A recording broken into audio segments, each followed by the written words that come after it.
bites you in the back in the later stages of the game. And I feel like at this time, most of these teams have already realized. We saw a team Oxy that was making this kind of mistake, in the first 2 days before the break.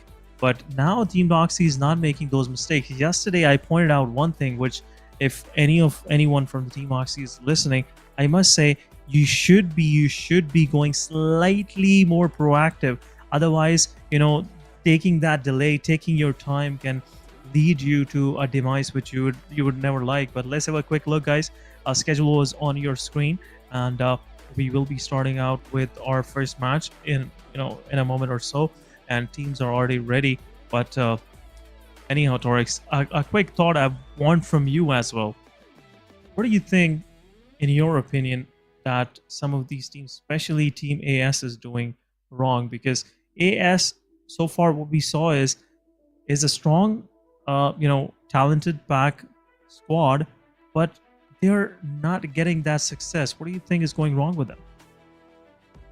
SN for the Team AS, I think keeping the players alive, that's where the teams lack. As soon as one of the player gets eliminated, the team their strategies goes into the shambles. It's completely haywire from that point onward. The team doesn't know, I'd say, where to go from that point onward, and that's what making them struggle at this point. Majority of the time, we have seen the team at the end, if they are completely a 4-man alive, they do a very good performance. So a complete 4-man squad performance from their side is really, really good. But in the very end, as soon as they lose out one of their players, I think they go in a panic mode. You don't need to do that. Panic mode is something that you should avoid at any cost, no matter the situation is. You have to stay calm, you have to stay sensible for your next move, and these are the small mistakes. These are the small mistakes that goes a long way for the teams. And for that, the Team AS, I think, only needs to improve in their, after the elimination of 1 or 2 players, their team strategy. Otherwise, their gunpowder, their normal rotations, everything is perfectly on top notch. Yeah, totally. You summed up the whole point in a very, I would say, articulate way, and there is nothing more that I can add on top of it. But one thing I would like to see from AS is a kind of a fighting back spirit, because yesterday we saw them taking some good fights, but once they're finished with their first ones, they get slightly a little more comfortable, and that is really biting them in the back. And I don't want to see them doing the same mistake today as well. But on the first page, we are seeing some close calls. Like on the first 3 spots, we see R3G, Team 7th Element, and Aegon Excited. They're battling for the first position. Aegon Excited so far doing a good job keeping themselves right on top, but 7th Element, they are posing a major threat. And R3G is also on the back. It's not much of a difference between 3 of these teams, but R3G have distanced themselves from the 4th spot, which is kind of annoying for the teams down below, because we know, Torix, if you are not able to get to that point where you can actually dominate, it agitates you to a point that your performance start affecting by it. What do you think of that? I'd say I agree on that, but it's up to the team what their strategy is, what their thinking is. It's up to them at that point. But ladies and gentlemen, these talks will continue during the game. But for right now, the first match of the Miramar is starting soon. The players are getting ready. You can see they're ready for the fight. They have the fighting spirit for the final day of the week 1 in them. And as soon as the plane takes the flight, that will determine where the teams are going to be headed. Either their primary drop-off location or their secondary drop-off one. And as in secondary drop-off locations, I want to add something on top of that, on the secondary drop-off, that majority of the teams that we see, they don't usually do that. But right now, it's up to the team. And I'm going to ask you, first match, Essen, which team do you think will have the most chances of getting that winner chicken dinner? I have no idea, actually. I have never tried to learn astrology, so I can I can predict some some future, but I would love to. And seems like, at this point in my near sight, the future, if I talk about myself, is not that bright. But I have no idea what's going to happen in the match. But to be very honest with you, but one thing I can surely say is I would love to see Team SR3X winning a match. Not the match, but a match. Because if they are unable to get a chicken dinner, we will not see that kind of aggression which we have seen previously in PMPL Spring Split.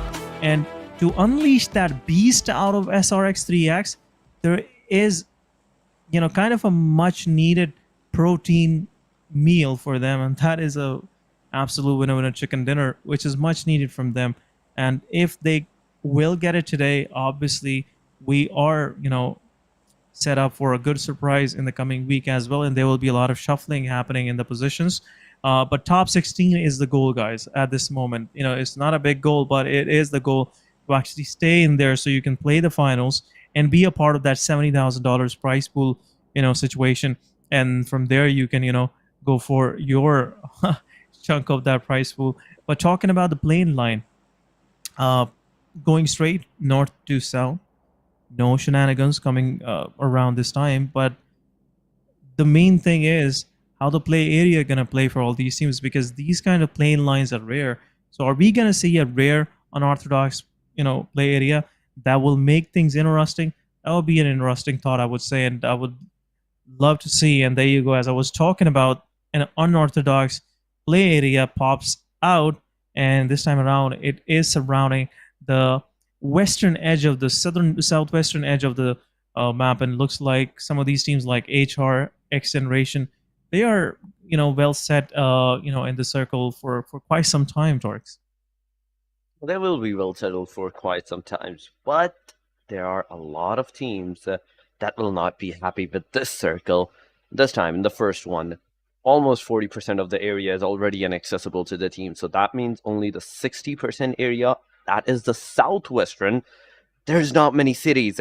Going south from the Lost Leons, it's a complete cave area where you can maybe acquire the loot, but no cover, no hard covers, no playable, viable area that the teams can hold for themselves and make sure that they stay safe till the very end. So it's going to be a really hectic for the teams that are right now outside of the circle.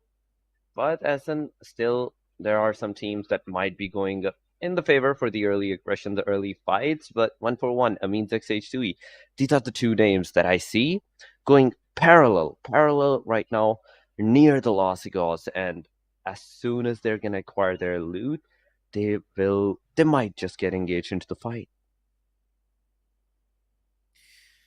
Okay, so these close call situations, if we are assessing, the positioning of players based on the map feed, I must say this new coloring thingy and branding and everything is making things difficult for us to see how close these guys are. Because if these colors are close by and these names are close by, it's not necessary that they are pretty close, and there will be a possibility of a fight. But 141 Bablu, they know that once they will, loot the whole southern side of Valle de Mar, they have a good chance of getting to the circle, because it's a straight route for them. They don't have to work all those, rotation shenanigans. It's a straight rotation, and if they will mess up this one, yeah, surely they should be the one to be blamed for this. But at this very moment, I feel like PMPL Pakistan is getting in a kind of a blind alley, where most of these teams have no idea how to come back. How to actually make a comeback and be a part of that competition, which at this very moment I feel like 5 or 6 teams are experiencing. One, I feel like Aegon XI, they are right on top. Then Seventh Element and R3G, they are kind of competing at the same time for the same spot, which is Aegon XI already holding. Then down south of that overall leaderboard, I'm seeing some of these teams like H2E, Team Freestyle, Magnus Esports. They are striving pretty hard And now they have two more guys to actually worry about, and that is Team QWERTY and Team Oxy. Team Oxy is that unexpected lad in the class that you don't even know whether if you will bully him, will he swing or will he just be silent? You have no idea. So keeping that situation in mind, I am a little worried for these teams from fourth to eighth spot at this moment, because at any time Team Oxy, Team QWERTY can change things around, and it will be a kind of a different story for them, Torix. It will be a different story.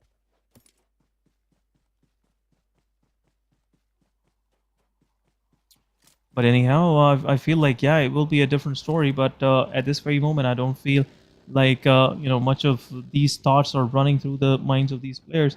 But anyhow, that's the thought of the future. But at this very moment, I'm not that worried about this. I am worried about is the teams that are outside the circle and how they are gonna perform and how they are gonna respond to this pressure, which is being built by this unorthodox lane line. But Team Tough, Team Red Death, both of them are pretty close. They're in the southern side of the Lost Leons. It's a big city, and as Aegon Exide is also in the play, RD might attract a lot of attention from the side of Aegon, because they would love to take that fight in on their drop location. But anyhow, at this moment, RD, they're making the right choice, the wise move, which was much needed in my opinion, and they are retreating back. And now I feel like Torix, RD is also another promising team which needs a kind of a comeback, which Oxy did in last 2 days.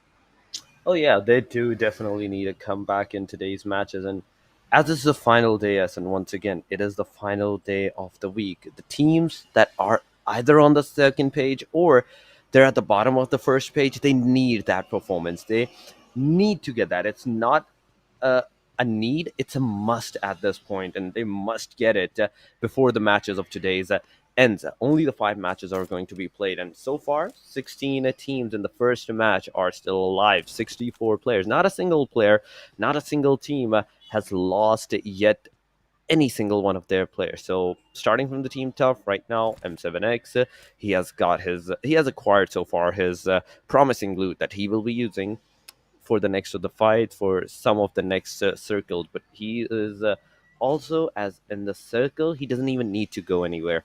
He does not need to be worried of anything but their position. Team Tough is right now in the safe, but close line to them, there might be Team Aegon and also the Team RD. So there's three Yep. teams at the Lost Leons. A single wrong move from these three teams can make a difference, because not only it will invite the other surrounding teams towards them, but also the teams that are already inside of that city and make their attention towards a singular team. And you don't want that. You don't want that at the early stages. And even Yep. on the top of that, as the circle's closing, there's going to be more contestation. Yeah, but no, in my opinion, Torix, at this very point, most of these teams are silent for a reason, because this is kind of indicative toward that chaos that will unleash itself once most of these teams will be tightly packed close by.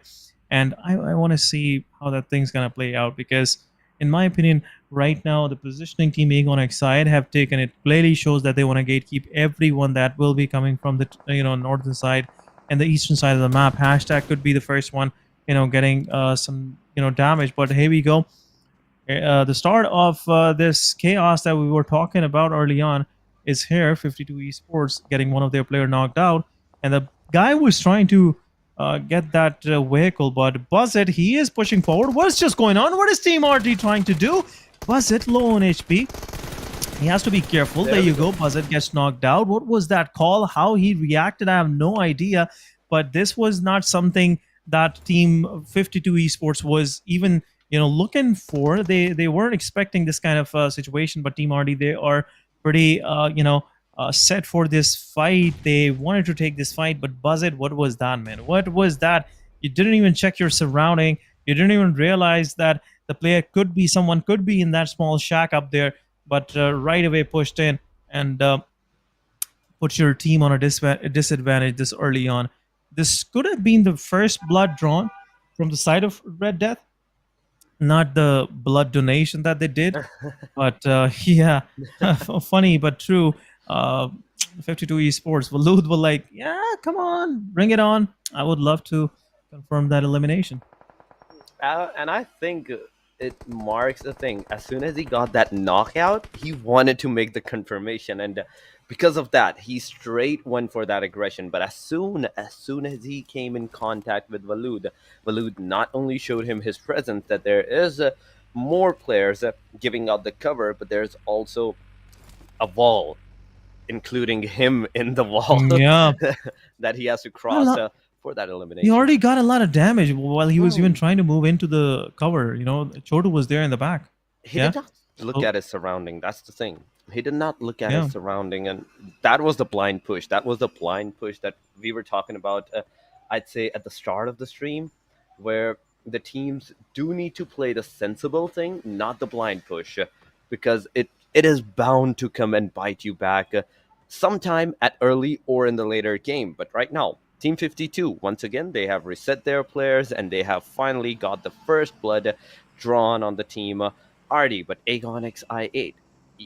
A while ago, they were at the Lost Leons, but right now, we are seeing this team at a top of the mountain. They are at the top. They are making sure that all of their surrounding are being covered. Every single player, as they're at a different angle.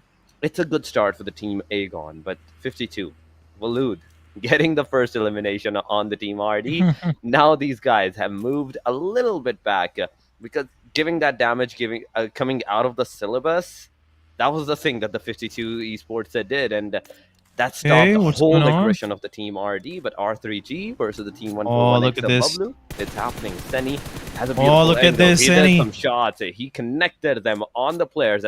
They're already outside the circle. It's gonna do a lot of damage because of that, and the constant damage of the circle is also gonna force the team. It's also gonna make the team panic that they need to get inside of that circle as fast as possible.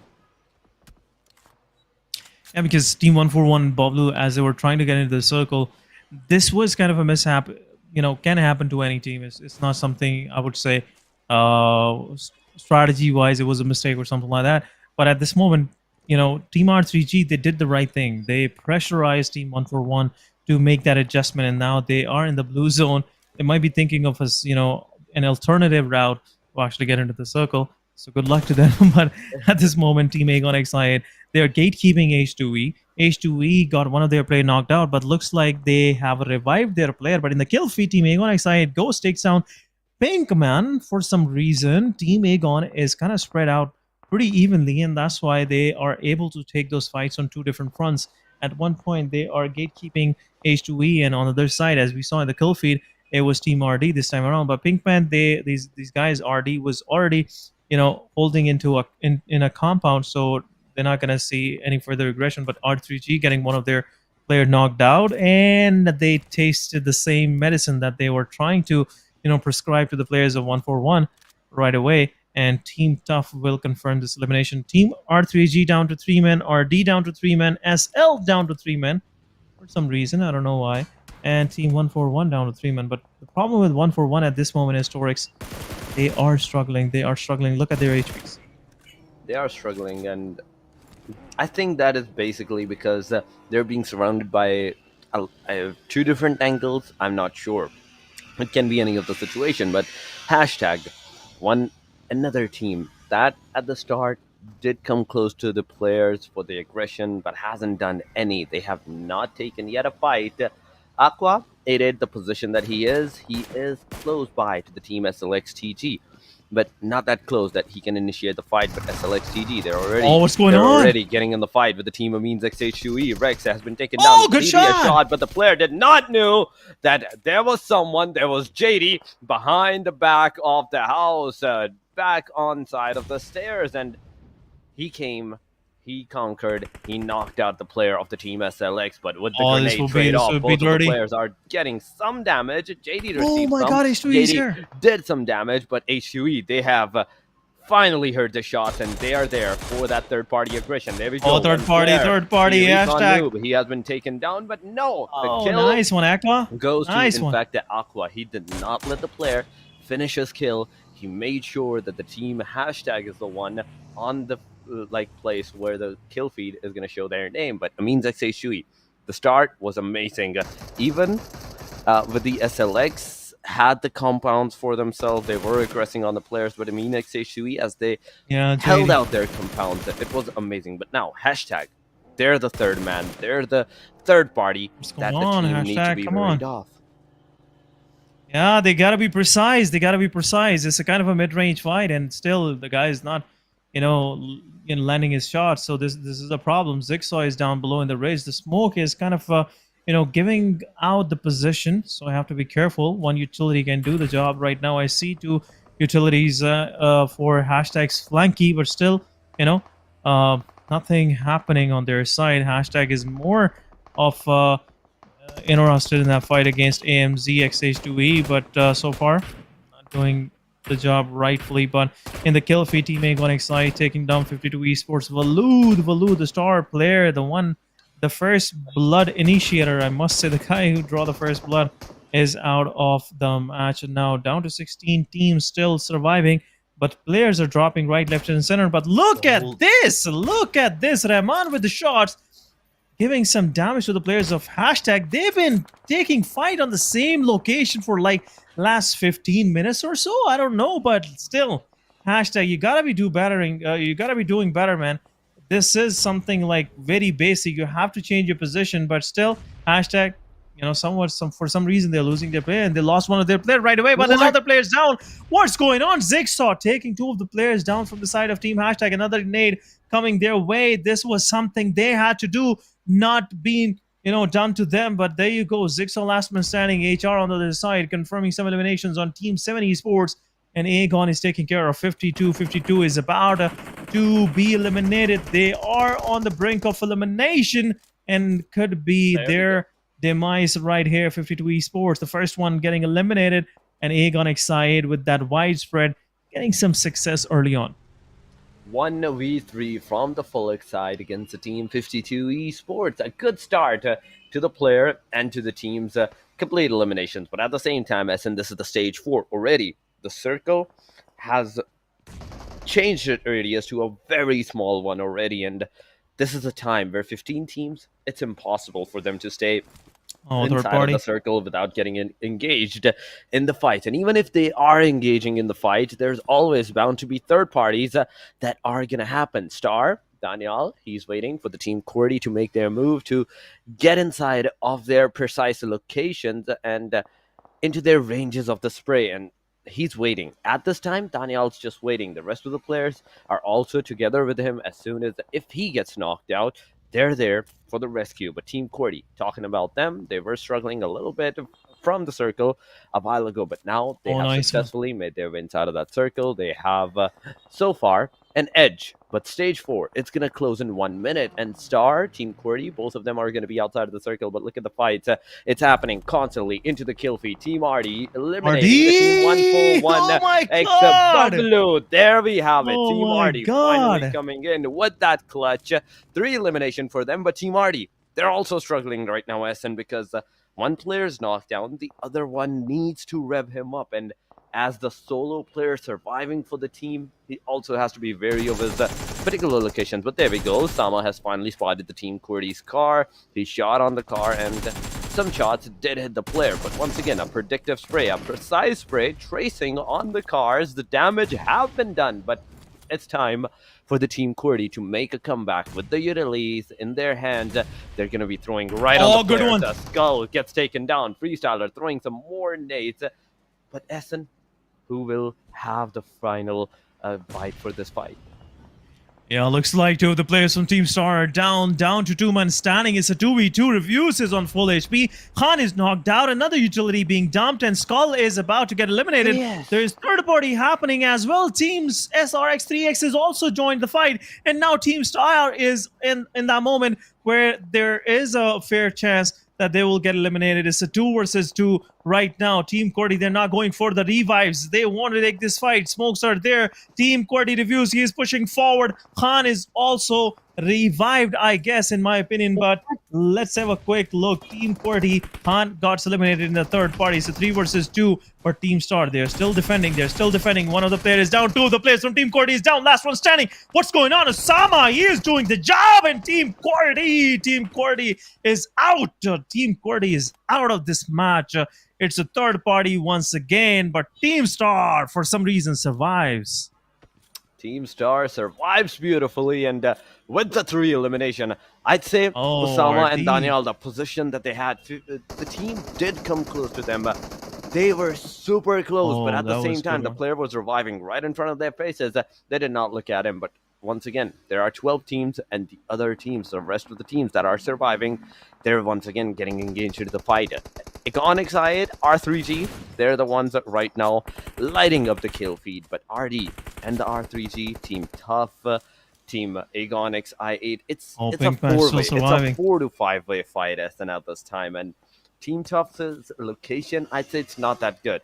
Thor, as soon as he's going to come out of that car, as soon as he's going to be out in the open, Ghost is already taking shots, taking fire on these cars.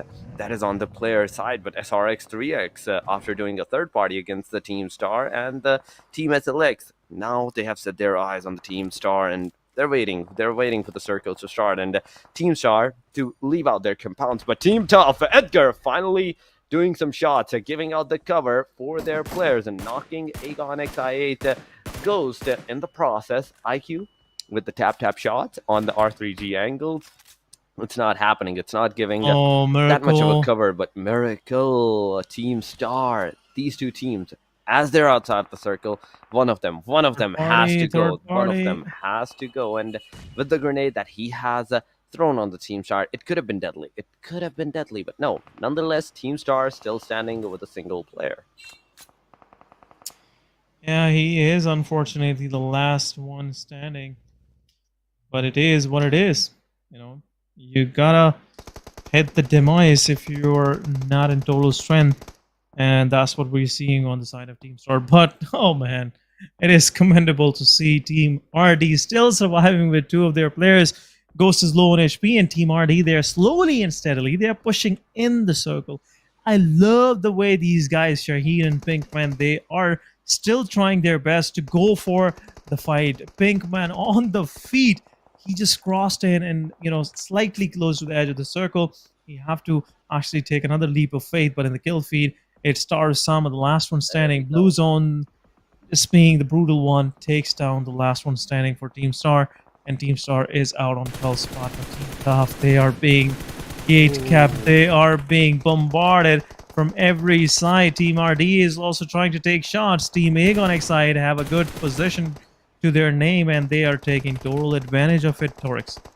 They are totally taking the advantage of it. And just look at the circle damage on the Team Tough side. One player is forced outside, is forced to be outside and survives there. But SRX3X, so far, we were seeing this team kind of close to the Team Star's location, but now, finally, they're moving inside of that circle. Aegon on the other side into the kill feed. They have done some shots on the Team Tough once again, knocking them out. But HR versus the Team AS, it was happening from a while. And finally the conclusion is that the Team AS is going to be on the receiving end, getting eliminated on the hashtag number 11. But on the hashtag number 10, there's also another team Amines XHUE, that has been secured. R3G, they're surviving on their last player, and that is Waz. Waz have to be careful right at this angle where he is. Just look at the mini-map. There's Artie, there's Aegon, and there's also another team close by towards the player. But SRX3X, once again, they are going to make sure that the position that they have in, they utilize it to the fullest. So looking at the Team Aegon right now sides and trying with them 16A46 times scope to shoot at the players, but there goes the 3x spray from the M416. It's not going to do any kind of connectivity. R3G in the process gets eliminated at the hashtag number 9. This is the point where, at least if the teams gets eliminated, they are bound to receive a single position point. But who will have that? Pinkman! Come on, Pinkman it is. Team RD. RD is making Team Aegon excited bleed. One of the players is down. RD is out, but still, the way they did the job, that was commendable. I'm loving this team, the way these guys are playing. Pinkman, you did a wonderful job, man. At the end of the day, no problem if you got eliminated early on, but what was that? That guy was kind of, that unbreakable wall in that defenses of Red Death. If there would be like one more player surviving, that could have been an interesting fight, but still, Team Aegon XIA down to 2 men standing. They're already bleeding. Team Aegon with 11 eliminations to their name, and on the other side, Team HR tears. He is tearing everything out. Team HR with 7 eliminations, right on top, 4 men standing. The chances are bright of them getting the chicken dinner, but Team Aegon XIA, they are eyeing they are eyeing on the players of 3X now. 2 of the players are pretty close by. Aegon XIA IQ is trying to fend off the player of SRX 3X to just change his position, but still no success so far. Gotta get into the circle. They have to take the fight. Falk and IQ, 2 of them are the only ones surviving. And the problem with Aegon is they cannot go toward the east side at this moment because it could be a disaster. Team HR have their guns blazing right now, and they have their eyes set on every moving target. But Team SR3X, they are waiting for the players to come forward, and they want to make things happen. They want to make things happen, but in the process, just look at that. XGeneration, Team HR, they are taking the fight against the team. Hashtag eliminating them, getting some more, at least, elimination points in the process. So far, only the top 5 teams are remaining. 14 players. There comes a Molly on Falk. He's going to be literally on fire, surviving so far. But look at that. Falk is also going to throw the Mollies, knock out the players, and there we go. Shamira boy has been finally confirmed. IQ with the DBS in his hand. He might push. He might take a jump shot on the player. Zen is super low, but it's not going to happen. The player are finally aggressing. Miracle, Zen, they're together once again, but IQ, he was all alone. Coming from the bottom to the top of the mountain, Aegon had the upper hand, but once again, anything is possible. Anything is possible. At the end of the day, it's the shotgun meta. Shotguns finally in the hand of Miracle with the S12K. There's IQ with the DBS, the grenades, the throwable. It's happening. There is a smoke path being deployed by the SRX3X. They want to push on the Team Aegon at this point, and they are kind of, I'd say, coming close, but at the same time, they want to be in the safe because they have also heard the DBS shots. They don't want to overcommit their situation. They don't want to overcommit on the top of the mountain where the Team Aegon XI8 already has their hold, already has their position for themselves. Just look at that. IQ with the MK14. That is the deadliest gun. This is a disaster. From the DBS, and it can take down at least 2 of the players with a single look at that. There we go. He's shooting. He is making sure that the other team is listening to the deadliest sound, and they don't want to come anywhere near even close to that gun. Yeah, that's a major threat, I must say. Gonna excite Falk. He's also waiting for the right moment where he can strike, but Team SRX, there's no other way to go around. You have to take the fight. This is your call, but still, they're waiting 53 more seconds, and it will be stage 9. That'll be triggered. Blue zone is closing in. Team SR, they are pushing forward. Miracle and Zen, both of them surviving full HP. Aegon XI, Falk and IQ, both anxiously waiting for that right moment. But SR3X getting third party from the back, and Zen is low on HP. This could be that time where Team Aegon that eventually make the move. But Team SR3X, they have to retreat because there is another threat posing, on them right now. But there you go. Falk takes down 1, and Zen is kind of in a situation where he won't be able to fend off this danger that is coming their way. But 3X, they are getting saved. But XG Psycho confirms 1. Tears is out. Team HR losing their first one, but in the process, XGeneration still 4 men standing. Team XGeneration, they are moving forward. They are pushing forward. They have the clear-cut man advantage. Team HR, they're holding inside the compounds, and this will be a bloody exit for them. But at this moment, Team XGeneration, they're feeling themselves as stage 9 and no more time left. Teams have to move forward. 2 minutes and 36 seconds. IQ making things difficult for Team XGeneration. 3X is out of the mix. Team HR still surviving. They're on the one edge, and now they're trying to leave. Next is the one getting knocked out. Falak will take down first. The second one in the open. Joki confirms that HR is out on third spot. 8 elimination and total of 13 points to them. But XGeneration, now they have realized it's a 2 versus 4, and they can taste the chicken dinner. What's going on? XGeneration, Doug got taken out, and he has no idea. Psycho has no idea where IQ is. He had no idea where IQ is. IQ taking down the second one. It could be the third one. Psycho, he has no cover. He has no cover right now. XGeneration is about to lose the grasp of this chicken dinner. Psycho is out. What is going on? It's a 2 versus 4 XGeneration. They are out of this match. Team XGeneration, this is not how you want to finish your match. The way you kept your composure throughout, this was your time. This was your time. It's a 2 versus 1 now, and Aegon will possibly get the chicken dinner until it's another miracle being pulled off. But there you go. What was that? It was a 2 versus 4 fight, and still Aegon won the match. Aegon still came in with the clutch, even with the 2-man disadvantage. XGeneration, I think the strategy from the XGeneration was one player was going to fend out the players, and the other 3 were trying to hope for the elimination. But no, Falak and IQ, these 2 beasts did the job. 2 covers, 2 angles both of the players had, and initially, both of the players took at least 2 players down from the Team XGeneration, but with 18 elimination, 28 total points, they're going to be rising on top of that top position, because they're already on top. But right now, with that overall ranking on the hashtag #1, they're going to have the crown, but we will have to take a short break. Make it clap.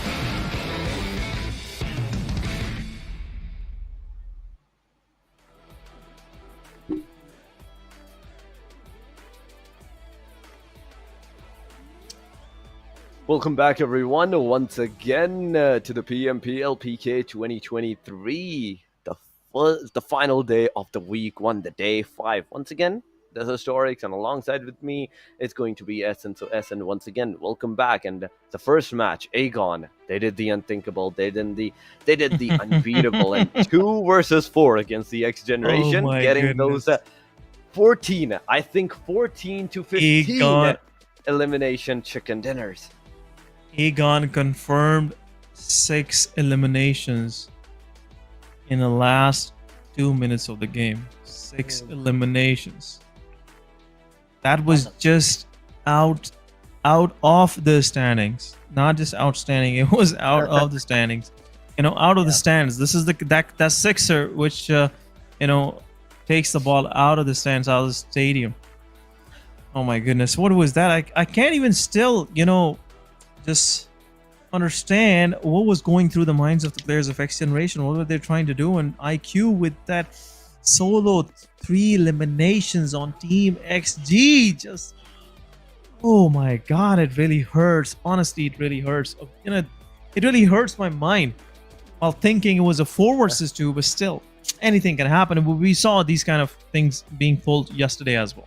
So this is not new. But MVP starts not going to take the spotlight away from this guy. Falak with 9 eliminations to his name. Look at this. Aegon XI8, IQ with 6 eliminations. Name of Pubgm. And I'm pretty sure 1 or 2 will be confirmed by, would have been confirmed by Ghost as well. So right on this page, I can see like at least 18 eliminations by the side of Aegon XI8. But what was that, man? Team RD, Pinkman. I just want to, after the stream or maybe tomorrow, I'll definitely talk to this guy because I just want to Here the story was going through his mind while he was taking that 1 versus 2 against those two players, and he rightfully confirmed, One. confirmed one, Yeah. but actually knocked two of the players. But anyhow, that was a fantastic performance by these guys. RD Shahir with the highest healing done. Definitely, it was something by this guy. But Falak, it's everywhere. Falak, yep, definitely. You cannot ignore this guy anymore. You cannot. There's no way. And what a performance! What a performance, Tony.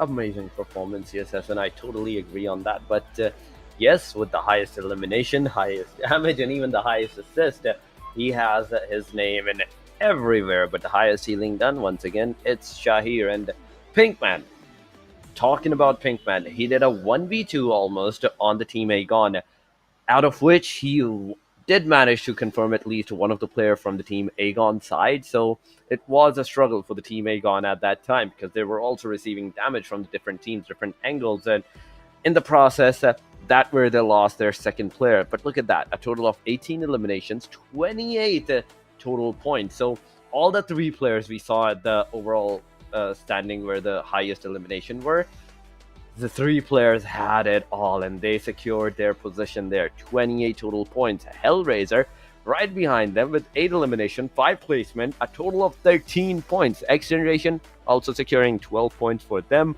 SRX 3X with a 7 total points, 5 for the team Red Death, 5 for the team hashtag Team Tough with the 4, Se7en Esports with the 28 4. points.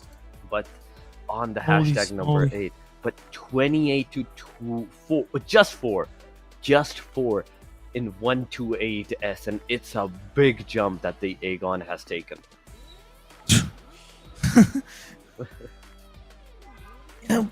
Torres, this, I'm clueless at this moment. What should I talk about? Because the way these guys are dominating, we are just, done with the words. What else we can talk about? But yeah, let's talk about the second page, though.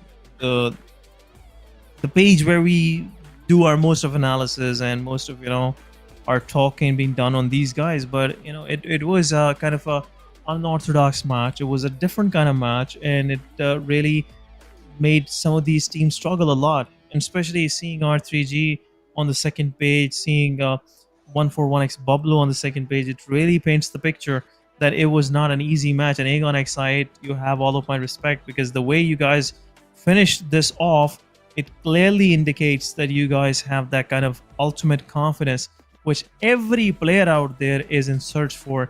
He is looking for that confidence so he can actually perform at this level. But PMPL Pakistan is getting toward its interesting phases. It's just the first week, and we are seeing this kind of performances. It clearly shows that we are set for some amazing gameplay in the coming days as well. But Miramar is done, so the first difficulty is over for the day. You are about to jump on Erangel. Let's talk about the future here.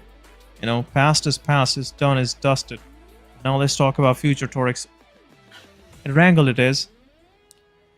Erangel is pretty unique in itself, and the reason why I'm asking this question is because this can open up the floodgates for some of these teams on the second page, and I want to see them performing, because previous match was a disaster for them, in my opinion.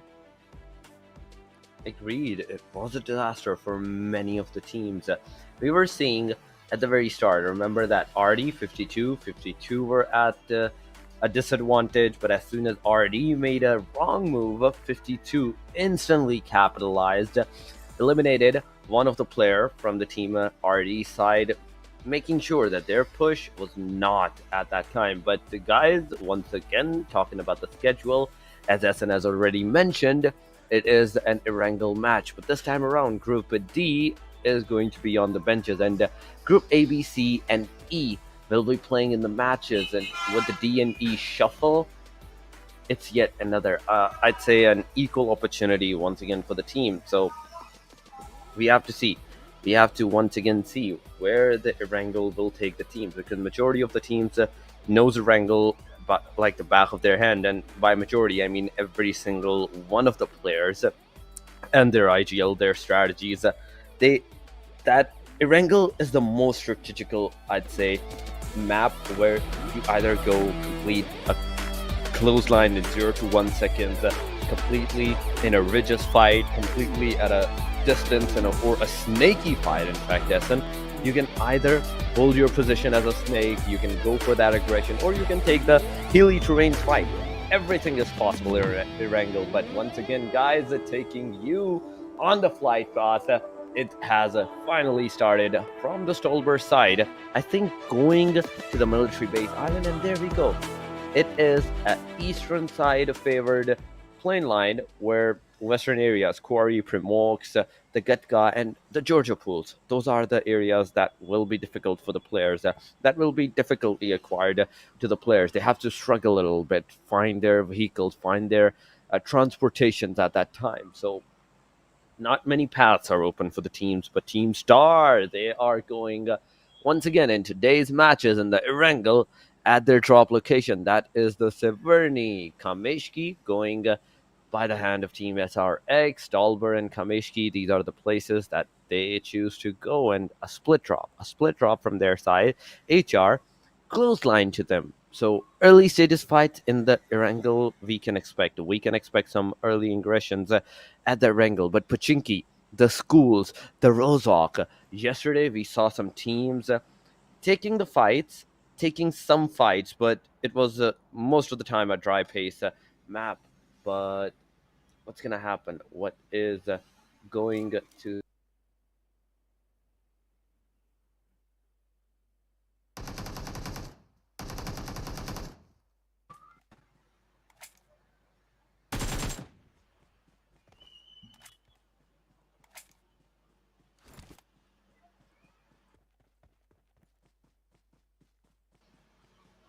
But yes, guys, starting with the team SRX 3X.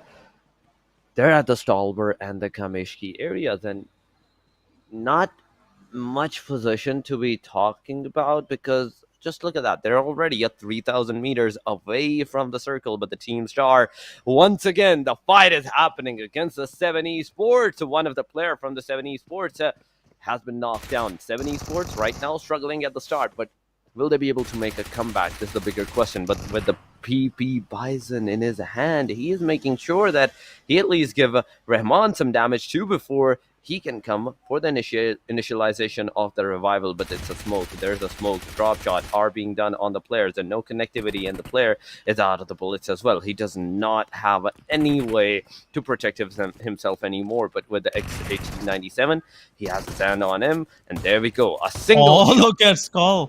Player, he finished him up, gets that first blood for the Team Stars players. Se7en Esports struggling a little bit. Rahman, he's low on that HP, he has to heal, but look at that. There's Nightmare taking some shots, but right now Daniel with the fire from the UMP, he's gonna take down Nightmare, finish him off. Rahman being the only guy that is stuck at two of the Team Stars players. Yeah, he got to deal with both of them, and right now, Team Stars Daniel, the way he's moving, looks like he is in for some aggressive fights. But there you go, Star Fury gets eliminated. Team Star, they're kind of now even Steven in this situation where they have lost one of their players, and Team Se7en Esports, they have lost two of theirs. But Team Se7en Esports Rahman, he's not going to make the move. Evil Boy taking down Osama. What's going on? What is Team Star even doing? This is not the fight where they will be losing these players like this. Evil Boy single-handedly taking down two of the players, but now it's a 2 versus 2, and Evil Boy will join the forces with Rahman. And Skull, he is anxiously waiting for that mistake, but Daniel will take down Evil Boy. Last one standing, Rahman it is, with the Uzi in his hands. It's a PP Bison versus Uzi. Uzi pushing forward, shotgun in there with that 12K. 3 bullets loaded, 8 in the chamber, and looks like Team Se7en Esports will be in a big of a disaster. But again, another shotgun tries his best, but Rahman low on HP. He is just trying to bait out these players, but takes one down. Last one, and there you go. Skulls finishing things off with the second elimination. Team Se7en Esports is out, but in the process, Team Star lost 2 of their players, which was something they shouldn't have done. But they did for some reason, I don't know why. But Team Star, down to 2 months standing. Now, if they have already won a fight, but still there's nothing left for them in the match. 3x already moving their way, but look at the circle. Seventh element, they're already on the military island. They pretty much know now that this circle will end up on military island. So the safe bet is to go early on, and that's what most of these teams are trying to do. Look at Team Oxy, Team QWERTY. They're on the move as well. I have rarely seen Team QWERTY doing these kind of early, rotations. HR is trying to get into the circle as well early on, and looks like Oxy will be the first one going toward the Milta Bridge because it's one of the safest bets. But what is Aegon trying to do? Are they going to bridge camp this time around? Let's see what's going to happen. That's a big question if Aegon is going to hold out that bridge area for against the team tough. But SNS already, there's at least 4 teams in the military base island. Team Aegon has to be wary of their surrounding as well. FSR3G, they're close by. But Seventh Element, they're the ones that can make sure that the team Aegon maybe face with some shots as well. But R3G and Team FS, once again, back to them. So far, FS is in the waters. They're diving deep down into the waters, but R3G, they have the guns, they have the utilities right now for themselves. And I want to see if the team FS do have anything on them that they can use to fight against Team R3G.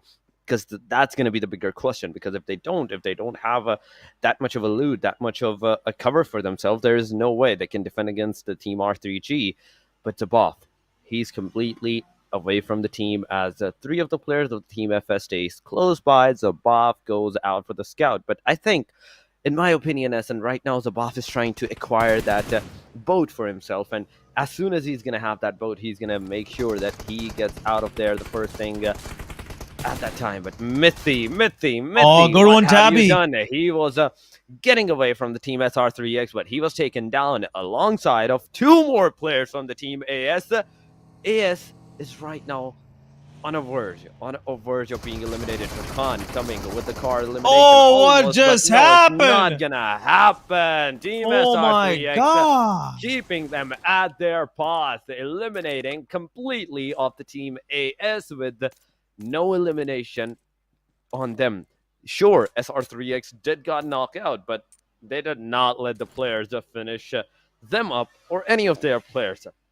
So it was a complete 4-player elimination with 4 players still surviving. But look at Zabav. Once again, as I said, Essen, he's trying to acquire the boat.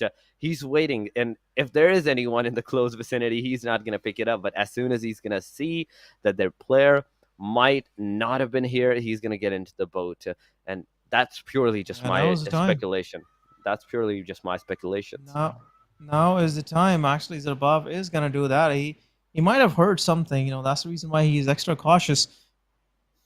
But what just happened with AS? What's going on? What is that thought process? Why Han was late? Why he was away from the team? All of these questions are needed to be asked. But anyhow, as part of the game, someone have to leave so they can actually get something for themselves. But freestyle, now they have these compounds to their name. They are already looted out. Nothing left for you guys to hunt on. But freestyle, they'll be happy because this way they can have few guns at least. They're not gonna go for military island empty-handed. After all, it's a With military empty island. guns. Yeah, no empty guns, no empty hands. It's a military island after all.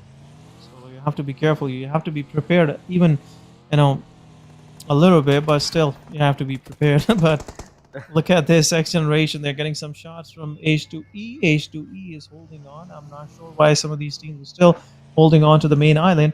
They're waiting for the rotations coming from up north. But Team HR, they are in the blue. Team Star is in the blue. Team RD is still on the move. They're in the blue as well. XGeneration have to move quick. They have their bikes, their buggies, their coupes ready. But here we go. First gift hamper coming down as airdrop one with a Garoza, the same gun Senny was using yesterday. Just, Oh, yeah. giving some tasty taste of lead to the players of Aegon Exile. But Oh, yeah. we have a cheek pad. I don't know where they're gonna use it. but military vest and a Spitnaz helmet. So level 3 gear is available. But in the kill feed, it's happening now. Teams are one by one getting closely packed, and we are seeing some knocks and finishes early on. Oxy losing one of their players. Blazon takes down Joki. HR is kind of in a struggle right now. Team HR, one of their players, is knocked out. They need some good healing. They had an early fight with 3X where they lost one of their players and they had to retreat. But this time around, they have to revive their player. Otherwise, they will be left with only 2-1 standing. And that wouldn't be a good match moving forward. That wouldn't be a good match, and that I'd say that wouldn't be a good start either. Team Oxy now they have to make sure that they at least stay safe with the three players at their disposal. They don't want to lose any more. But FS, a while ago, we were seeing them in the water. They were under the water, but now they're inside of that car, taking the fight against the team Oxy. But Oxy, 2 elimination against the team FS. Knocking them out, Zap TDM, but right after that, he had a lot of damage done on him, and the pure reason he's down on his knees is the play zone. But Oxy, not only they have acquired another car that they can use to get inside of that circle, the 600 meters that they're still outside, but also they have acquired some bonus 2 elimination points for themselves. But it means XH2E. We were seeing this team taking some fights at the very early stages, but right now what is going fight on against not just one but 2 teams, SRX, 3X, and the team Magnus, as Magnus is already struggling against the team SR3X in the backlines. There's Foster taking the fight with SR3X, but Debian is taking the fight with the Amin. The Foster went in the house and was taken shortly after. He has been completed. SR3X finally getting another elimination for themselves, but a single grenade on the other compound can make a difference, knocking at least 2 of the players out of the team SR3X, as their position was kind of entangled with each other. So Amin's XH2E, it's up to you. It's up to you guys if you are going to use the utilities against the team or not. But Rahman, he's cooking grenades. He has 5 in total, but it's not just a one-way fight. You cannot just blindly go out in the open to the other compounds. From the back angle, there's the team Magnus that's waiting out for you, and even the team SR3X is the last player that is giving out the cover from on the, I'd say, a northern side, top of the hill mountain. He's giving out the cover. It means XH2E, they cannot leave the house whatsoever. But with the grenade, what's going on? Nice, Medical. They're going to take at least 2 of the players down. SR3X, finally, they're pushing. Miracle has DBS, but also faced down with some shots. 3X. Rex gets taken down. JD being the last guy standing for the team. He's going to push. He's going to make sure that he's pushing. But no, where was he going? He went down the stairs, and there was a surprise of not 1, not 2, but 3 players, Essen. While reloading, this is the big question. While he was reloading, and team SRX3X early on, they have 3 eliminations to their 10 eliminations to their name. What a fantastic start to their match. But look at this. Team Aegon Excite at this moment, they have the total control of the circle. Team HR Tears is the last one standing. Most of these guys got eliminated on the way getting to the circle. I'm slightly curious why they had to drop the Stelber, because they also go for the Novo as well. But yeah, it happens as part of the game. But anyhow, Team QWERTY, they're gatekeeping the players of HR Tears about to enter in the military island. This could be his final entry. But Se7en Esports, now they are playing. This is the second match of the day. And look at these guys. Oh my god, the way these guys make their ways into the circle. It is something to study about. But what is going on? Magnus Esports, last one standing. Malik is there. He gets a lot of damage. He is low on HP. He has to heal himself. He is low on HP. Why you canceled your kit, brother? This is not something you should have done. But Magnus Malik is knocked out. Team RD is still surviving. They have to pick up Buzzet. Pinkman is already down. The hero, the savior from the last match, is out. But Team RD, they have still the chance of surviving. Buzzet is there. It's the stage 3 that you can pick up your player, but Alpha Boy gets knocked out. Team XGeneration taking first of the knocks from 7th Element. 7th Element are positioning themselves in the circle, and now they are eyeing around just to find anything moving to shoot on. But Team RD Buzzet will bleed out. Team RD down to 2-1 standing. Team SRX, they are struggling with the blue now. They have to find a way in, but the only way in is already gate kept by Aegon Excite, so it will be an interesting fight overall. But Tokusaurus, he is pushing forward. XGeneration missing some shots, but Team 7E, they're about to push. Now they have the position for one of the players. Tokusaurus already giving some damage. Tough XGeneration Thug is low on HP. Team 7E have pushed forward. Goku Bot and one of the players there. Shotgun takes one down, but Team XGeneration losing another player. This will open up things for them. Team 7E T24OP is in a good position. XGeneration, one of the players is on the back. Tokusaurus pushing forward. Two of the players are pinned down.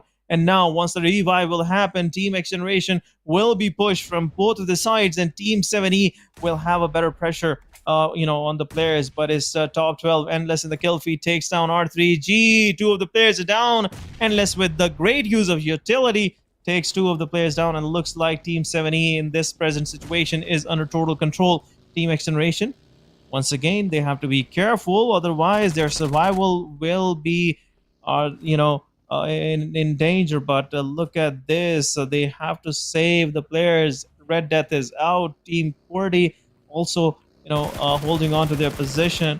But Team 7E, what a way to take that fight. They're still standing 4-man strong. They're still standing 4-man strong and in the top 10 so far. But QWERTY, so far they have acquired one elimination, and they need to make sure that they get at least some more before the match end. Aegon, on the other hand, they're surviving in the military base. Yet once again, they are not leaving the military base anytime soon, just because the circle is on them, and it's their compound. Oh, it's their Black! house, the complete military for them. But T24, Oh, both of them are down! with the M24, with the Mini 14, in fact, he was doing some shots, but no. FS survived with the shot, but they could not after getting off the bike. They got themselves knocked out at that time, but Zabab, he's out in the water.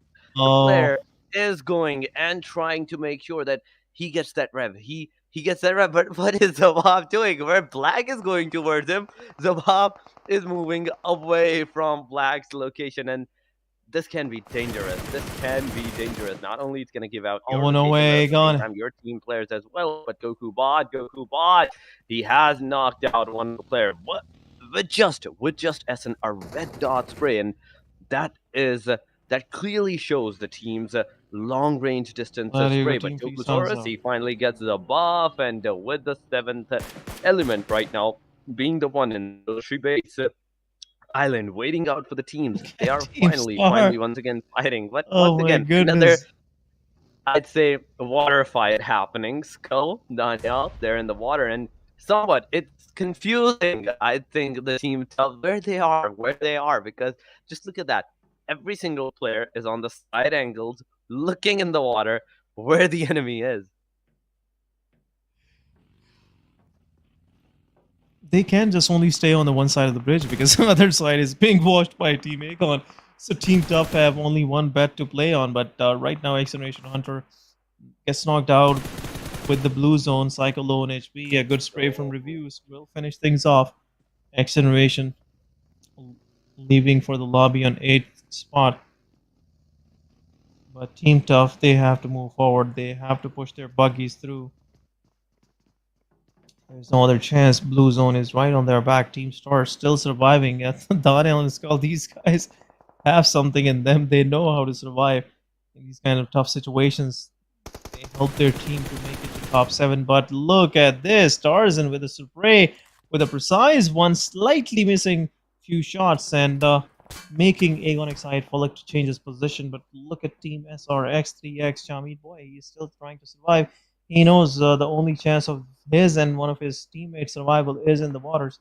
They have to select the right time to actually step on land. But Tarzan with the utility takes down Daniel and Team Star. Oh my god, they won't be able to survive for long. Here's the airdrop. Team QWERTY on the other side. They have a good spot to themselves, and it will be a confirmation right away. 2 more eliminations. Team Tough opening up their account this match. 2 points to their name. They're in top 6. this is what happens. It's just fifth circle, and we are left with only 6 teams. The only fight, the game-changing fight, is gonna happen between both of these teams. Team Seventh Element and Team Aegon XI8. They're holding on to a crucial compound. Every team is eyeing for that compound. Gokubot trying to get something, baiting out the players, but they have the cover of one of the boulders, one of the large boulder right in the circle. They have the circle, but still, it's a risky place to be. Stylers takes down Tokosaurus. Team 40 taking first of players from 7E down. Definitely Look at this. 7E. At least one player is finally down. Seventh Element, finally, they are being pressured at this location. But they know how to take off from that pressure and gain some more advantage for yourself. But even though Team QWERTY, look at that, reviews his angle, it's very crucial. He can not only stop the player from pushing any further, but at the same time, take them down in the process. T24 throwing some more smokes and the Going utilities after Rev his player. onto his player, but Rev has been Oh, he revved, done. already revved. Taurus Nice. back on his feet. This is the quick rev that we usually talk about, that the player do not waste a single moment. Tokusaurus, right after the rev, just look at that, takes out the car, recovers, and regroups with his team. But what is he doing? What is he doing? Once again, he's trying to scout out the player. He's trying to bait out the players and their locations from this angle onward. But Tokusaurus, right after he does that, he gives out the location and moves a little bit further for the back cover. C24 still in the smokes. Divine and Goku Bot, they're together at the same rock cover with a smoke at their disposal and the virtual cover that they have for themselves. It's not going to last very long, but the circle finally has been made. The stage 5, it's closing on once again in 40 seconds. But 6 teams, total 6 teams and 20 players mean every single player SN has at least 3 man still standing. Aegon being the one that has 4, Seventh Element being the one that has a 4 player standing. Team Tough, on the other hand, I believe they have lost one of their players, and right now they're on so far They're a 4-man 3 standing. 3. They Oh, haven't lost anything. they haven't lost any. There we go. You Yeah. corrected me, and a complete more squad. But Oh, reviews. look at that. The Fullux knockdown from Review, the angle, and this is the crucial part. This is the crucial moment that you need to close the distance between the other teams. And if you can't, then you have to make sure you at least know the rest of your surrounding where you want to take the fight. Oh, they gotta get into the circle. The problem is right now the tension is building up. They have to get into the blue 7E. They are already gatekeeping, but once Faluk is revived, it's Aegon once again, all strong. But in the kill feed team, Tough Starzens takes down Oxy's player. Oxy still surviving. What a good survival from their side. But Team Top 3-man standing, they have a 3-1 split right now. Edgar trying to push close in the circle, but there you go, Top 4 gets knocked out. And he will be revived right away. There is some following fire also coming in. Gokubot takes down Reviews. And Voltrix take down, Gokubot. But Voltrix get knocked down in return. T24 OP. A nice cover fire, I must say. Team 42 of their players are down, and they have to revive both of them. And they have to get into the circle as well. 1 minute and 40 seconds. And once that's done, Team QWERTY can move forward. Actually, they have a safe place to be in the circle, and that is staying on the other side of the road, because Oxy Saf DTM is the only one standing from Oxy, so he won't be much of a problem for Team 40 at this very moment. But now they have the circle.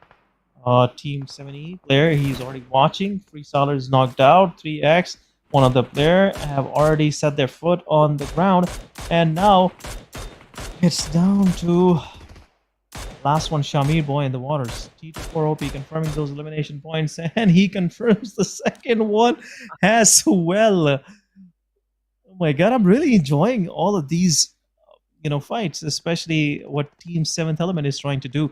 Top 6 it is, guys, once again. Team Aegon Excited, they're spreading out their wings, they're spreading out their cavalry out there, and trying to hold more of the position close by to Team QWERTY. 2 of the players are surviving. Reviews is low on HP. T24 OP, is he about to give, do a 1v4? on the players of Team QWERTY with a mini 14. Is it so? Is it the case? I have no idea. Still, reviews surviving. They have the circle. Team 7th Element might, put their attention more toward QWERTY because they can confirm those elimination points for themselves and reach the 9 points mark. Still, 7th Element, they have control on the eastern side of the map. They have the control on the eastern side of the map, but still, SN, they still have to Uzum. Aegon.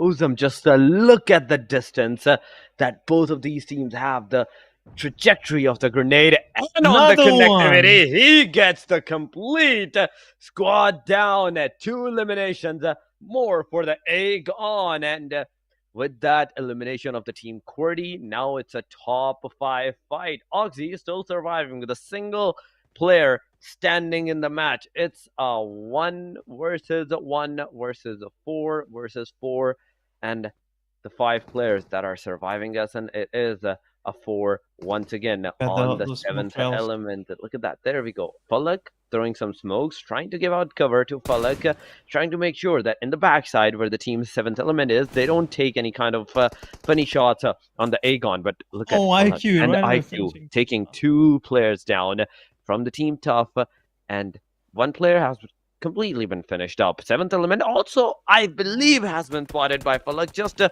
point more 1 second, but no, he did not spot the player, and with that, Goku Bot has finally done that he gives out the punishment. Nice cover, Goku Bot. He gets a cover. There's still a player surviving in the waters, in the shallow waters of this Erangel match under the bridge. He is nearby the bridge, but 7th element, the spread, the position that they have, Divine pushing forward to the Aegon, the utilities that they can utilize for them. Nice one. IQ stopping that aggression, that aggression right away from the back angle. There's also the Oxy, the solo player of the team Oxy, knocking 2 players out from the team Aegon excited, but tough.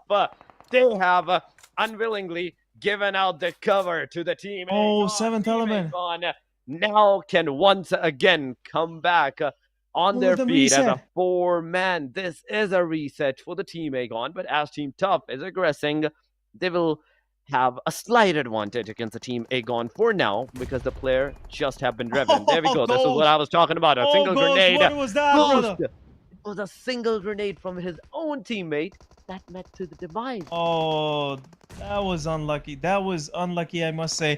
It was not his mistake. Definitely could be a problem with the ping issues and everything, but Team Tough, they're pushing forward. It's a 2 versus 2 still. Divine on the other side taking one of the players down. Falak takes down Edgar, and now it's down to last man standing. It stars in Team Tough with even having an upper edge in the fight, still on the brink of losing this one. But another utility comes in, and Divine with the confirmation, and this time around it's 7th element versus Aegon Excited. It's a 2 versus 4 once again. It's Uzum and Falak this time around, not IQ helping Falak for this one, but Team 7th element, Tokusaurus, look at this. Look at this guy. The way he has positioned himself. Team 7th element, they have the clear-cut ban advantage. They have the positional advantage. They have already pushed Team Aegon Excited to one side, and now Team 7th element, they have to just wait. They have to just wait for that time where Team Aegon have to make those mistakes, because this is what they need to do. They have to get into the circle, and to get into the circle, the only way is through these players. Look at the spread. Look at this beautiful spread. Every player is watching the angle. Uzum will get knocked out. 100% will get knocked out. The way he is pushing forward, he has no idea. Tokusaurus is there. Tokusaurus strikes. It's 1 versus 4. Team A got excited. Falak, the last one standing. Team 7th element, they are pushing forward. They have smelled the chicken dinner. It's cooking. It's roasting. They are pushing, and Team A got excited. Falak, the last one standing. He has to save this chicken dinner for the family, but nothing gonna happen. Team 7th element will win this one. 7th element will win this one, and with the amazing positions that they have secured themselves, it was an easy chicken for themselves. And judging from the Tokusaurus and Goku these two players were crucial, SN, because the one player was going completely from the water shore line, the other one was going completely from the compound side, and 2 angles secured right at that. T24 doing the last blow on the players. 12 total elimination for the 7th element, and 22 total points They are on the overall standing. Hashtag number 2 after this match. But 12 eliminations. Aegon XI8. They, at that angle, the position that they had a while ago, it was a clear-cut advantage. But from the Oxy side, it was a hard mistake. But guys, we will talk more about this in a short while.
Welcome back once again, guys. This is PMPL Pakistan. This is your host Se7en. With me was Torix, and once again we are back after match number 2. First match, it was Team Aegon versus Team XG.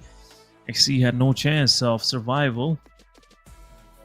This time around it was 7th Element versus Team Aegon. So things have turned a lot. There's been a lot of changes. 7th Element this time around, not making that same mistake which Team XG made in the previous match. But welcome back, Torix. And what an outstanding match, you know, especially from the side of Aegon once again. They are very consistent with their numbers. Definitely, yes, and they were consistent with their performance. But still getting the hashtag number 2. Aegon still is on the good, but 5 elimination. T24 OP.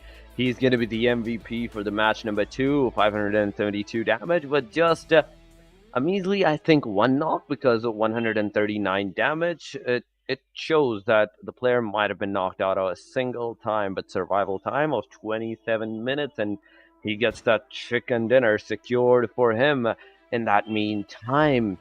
But a complete overall,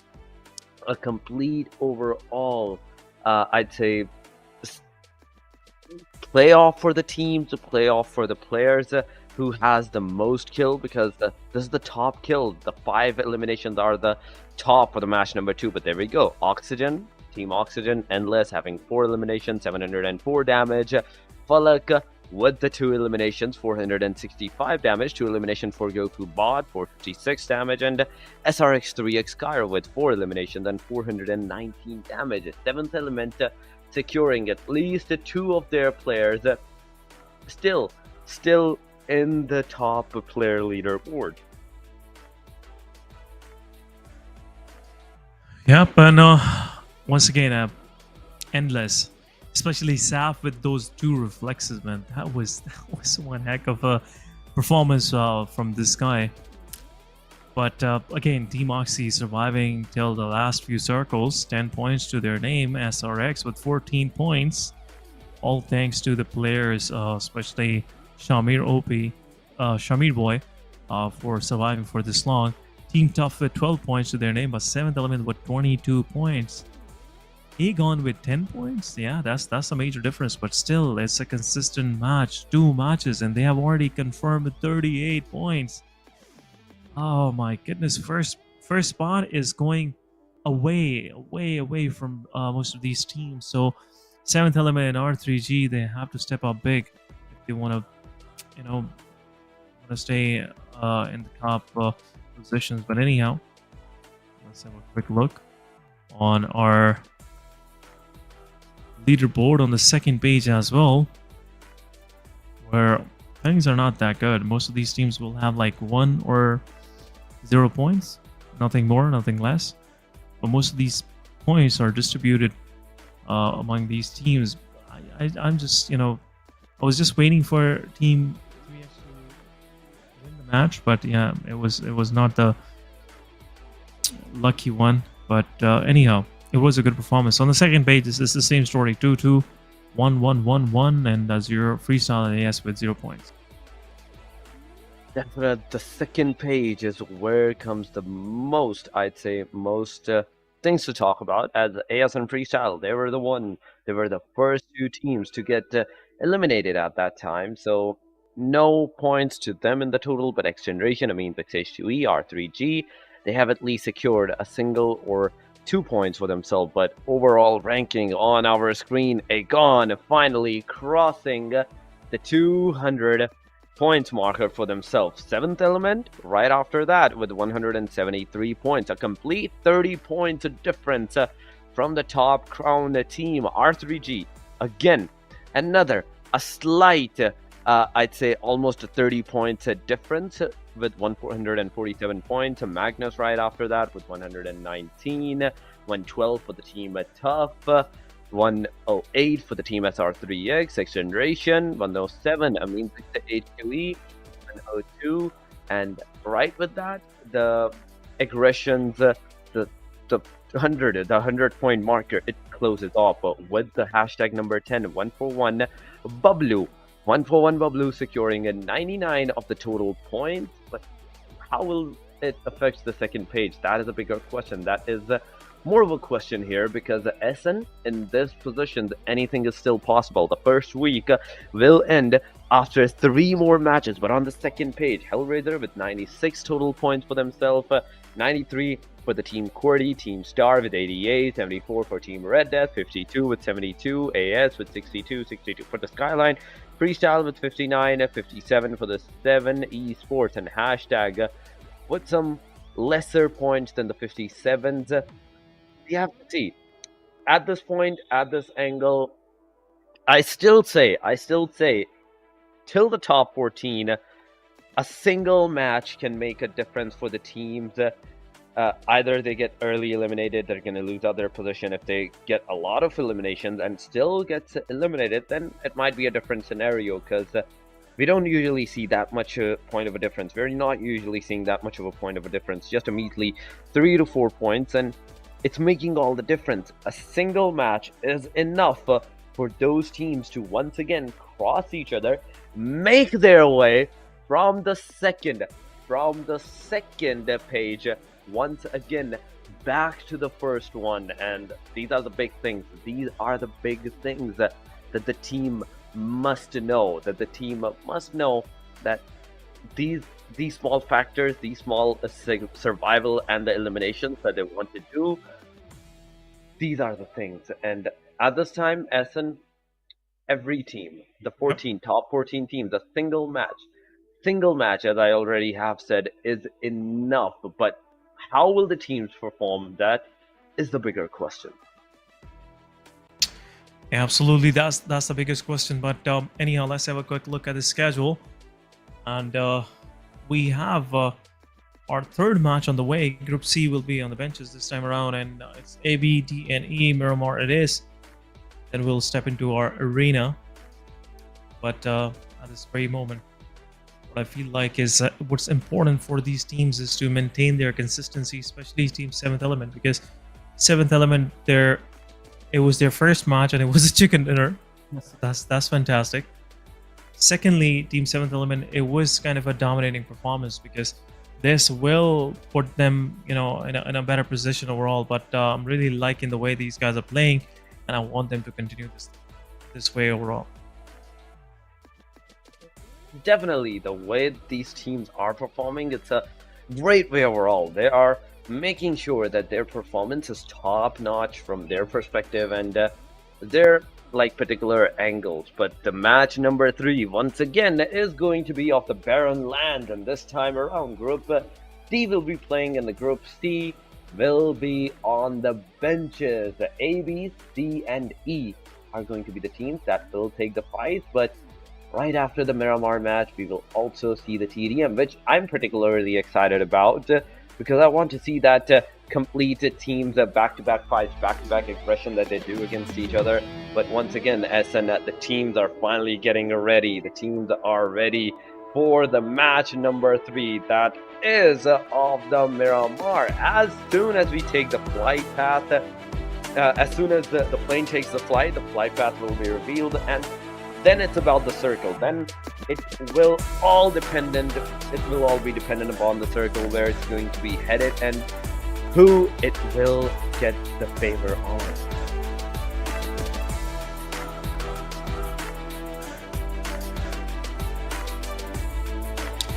Yep, looks like it's match number 3 now, and teams need those kind of favors still. But anyhow, I'm really happy that some of these teams are stepping up, especially Oxygen, because it was much needed. If something will come out from this PMPL, some new talents, would love to see them, shining on the stage. But anyhow, we are stepping into our match number 3, which is on the way. Let's have a quick look at the flight path, starting from Puerto Pareso, going straight toward the Oasis area, the new one in Miramar 2.0. It was that slight update which most of the teams have totally ignored. This was made on the extreme sides of the map where nobody likes to hang out, but everyone was excited about the Golden Marauder thingy. Not even checking out this new place, but yeah, it's this Most Street Ruins. There's not much loot available there, and you rarely find any vehicles around as well. So yeah, it's not worth going there. But anyhow, HR Team XGeneration, they're sitting pretty nice early on. Puerto Pareso. Then we have XG Impala, AMZ H2E going south toward Los Egos, Manos and Raleigh prison area. Then we have 141 Bablu. They will be going toward Valle de Mar. Pretty nice circle, I must say, Oryx. I know I just, clamped those words out of your mouth, but this is a good circle. It is a good circle right now, and I'd say it gives an equal opportunity to majority of the teams to take the fights, initiate it. Unless the teams are going a hard western side area, it's a different scenario for them at that time. But Montenuevo, La Drelia, the Chumacera, the El Pozo, those are the places that are right now outside of the circle. But in the Los Leon, once again, Aegon, Artie, they're close by. 141.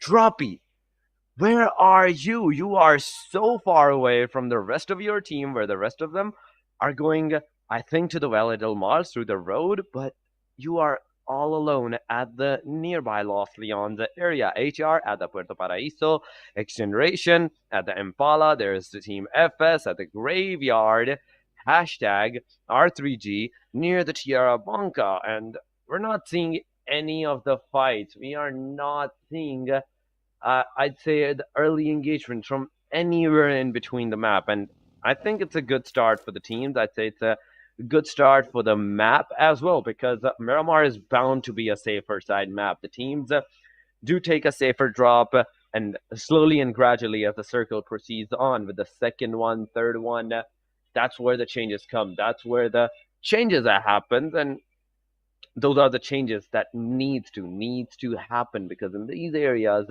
in these Miramar matches, that's what makes the difference.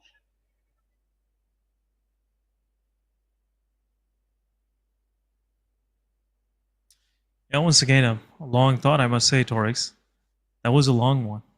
And I was feeling like it was ages, but anyhow, I really appreciate your input, brother. I really appreciate it. But yeah, fun aside, still, talking about this particular map, in my opinion, the way the circle is set up, we're going to see some immense, intense fight on the edges, because most of these cities down south, Los Niños, La Bandita, these are those cities which are the risky ones to penetrate. Otherwise, if defense is strong up there, it will be difficult one to go through. But freestyle, they'll be happy because they have the whole area of Minas Generales, La Bandita to their name.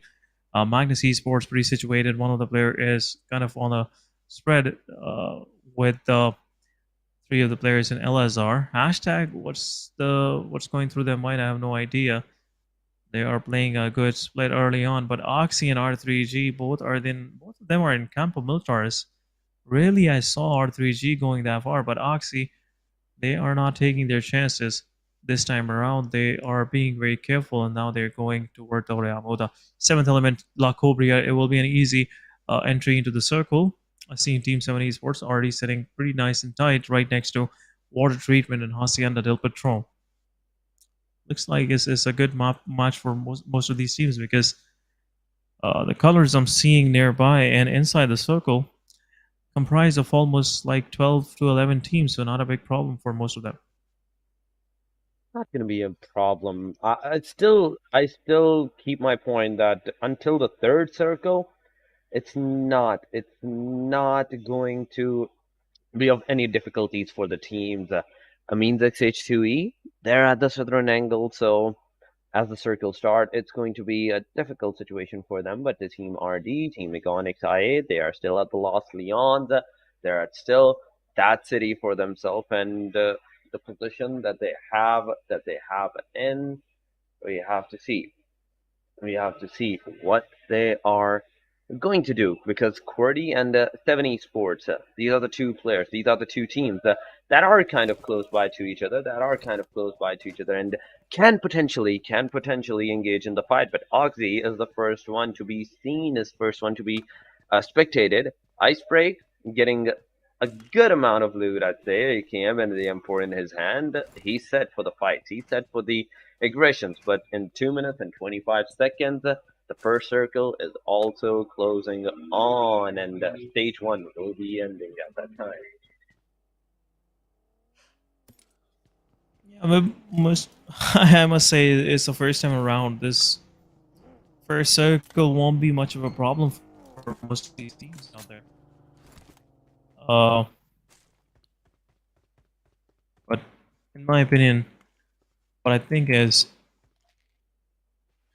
some of these teams are learning from the pace of the game, because whenever they play accordingly, according to the way the game wants them to play it, it always being rewarded. Because if you're over aggressing, pushing for no reason, trying to get extra map control while it's just third or fourth circle, it can bite back. It can bite back hard, and that's the reason why some of these teams are struggling to maintain their consistency. But anyhow, that's a different conversation for a different day. We have another promising team on our screens. Team R3G. After seventh element, the only team which I have some hope of giving a tough competition to the first spot holder is Team R3G. Sometimes I feel like my heart goes for the emerging players, the teams that are close to the victory, but somewhat they need a slight miracle to actually make it happen, just to have the slight push, across the line. But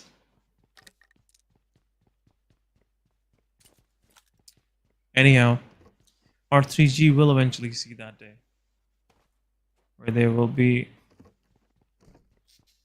on the winner's side, not the runner-ups, not in the top 3, not in the top 5, not the same, chant going, rant, I would say, going for them. But yeah, maybe next time. This time around, I feel like R3G is a complete team for this PMPL, and they should achieve big. But first circle shift, and it goes down south, where Team XGeneration, Team RD, 141X, Pablo H2E, all of these teams are crowded.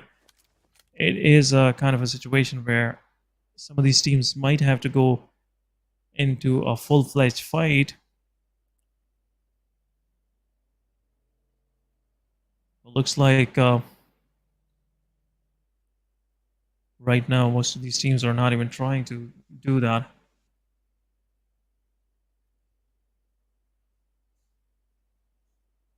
I totally agree, Aston. At the point where the teams do have to go a complete eastern area, I believe so. They have to make sure they have to take some difficult choices, because there's a lot of players, there's a lot of teams.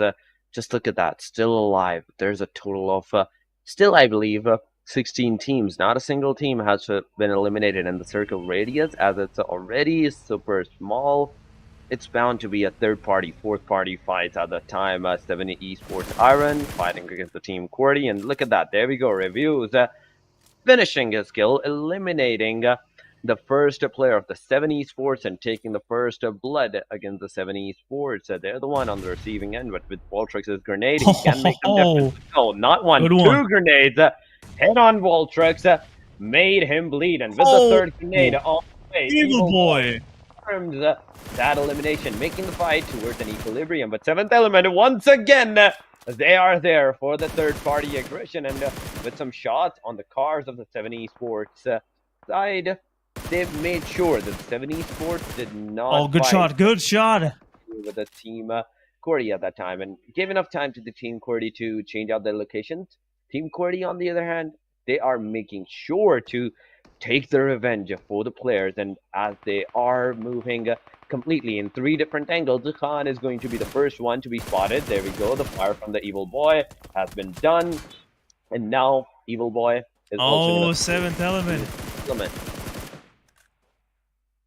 Seventh Element. They have just took care of the 2 players that were in the midst, and now another third party. Gokubot had to move, but not anymore. Seventh Element might lose their player in the process, but rest of the 7E, they have to go into safety, otherwise they can lose their lives as well. Unfortunately, they have to abandon Gokubot, and kill will be confirmed by SLXTG. TG with the first one to their name, and now it looks like Team QWERTY will survive, I guess, because they are reviving one of their players, or might be the player of QWERTY will bleed out, who knows. But Khan, he's getting revived, and once that's done, Team QWERTY will move into the circle. So far, not much of success, but what's going on? Oxy, Saf, DTM gets knocked out in the play zone. Team Se7en Esports, they're pushing forward. Somewhat Se7en Esports were able to reset. All of these teams who engaged in this fight lost one of their players each, and now they are backing up. Team H2E versus Team HR is happening. Tears takedown Maxi. Team HR going against, once again, Tears is knocked out. It's a 2 versus 3 now for Team HR. But QWERTY will lose another player. Reviews will get knocked out. Maxi gets finished. Team 70 going against one of the players, but Tokusaurus gets knocked out. What's going on? Team HR losing their players right, left, center. Here's gets confirmed. Team HR down to 2-1 standing. No success to their name so far, but Romeo takes down Rex. But Joki gets knocked out by JD. Trying to read the kill feed. I'm not sure what's happening. Romeo is the last one standing now, but he's being pushed from 3 sides. Janaza will confirm the elimination on the players, but JD is trying to trade a utility. Team 141 is also interested. Team H2E will confirm, but Romeo, what is he trying to do? He's going for the fight. He will take one down. Last one standing. It's a 1v1. He tried his best, but Rahman finishes things off, and HellRaisers out of the match. 1 point to their name.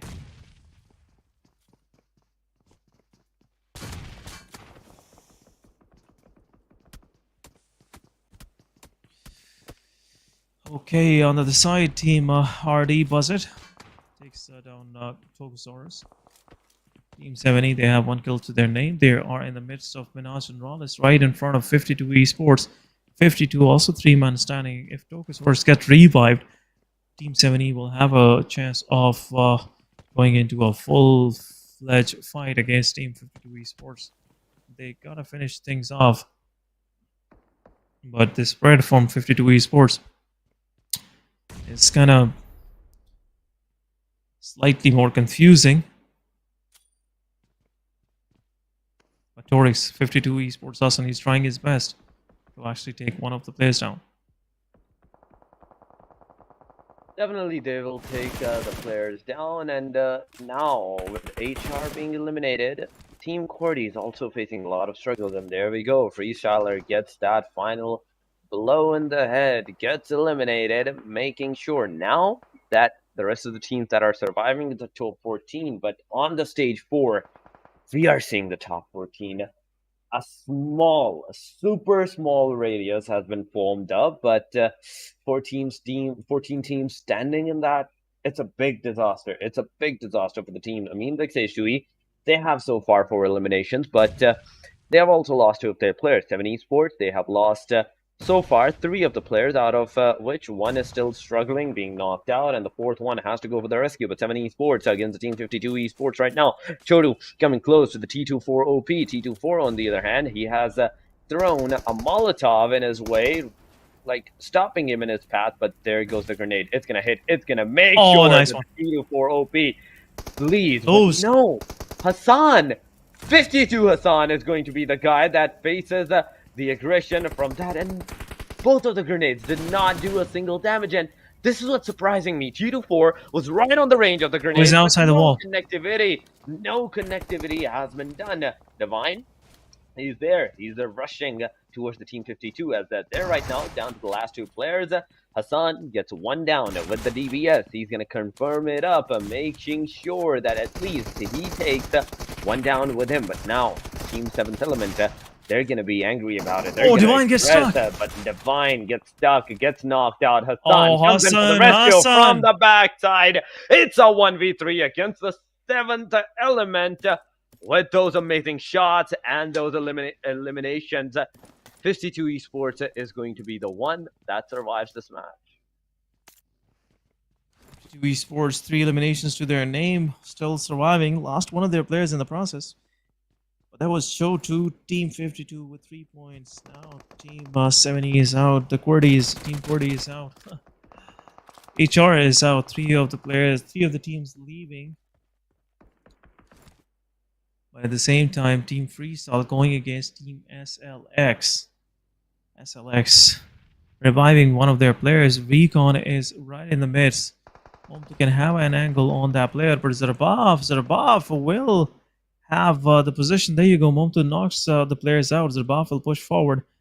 SLX down to 2 men standing. The ones behind the bridge. Team 7 Esports on the back can also make things difficult for Team SL Esports. A smoke is being deployed on the top of the ridge, which will hold off the players of FS for some time, but it's a 4 versus 2. Team SLX will have to be careful.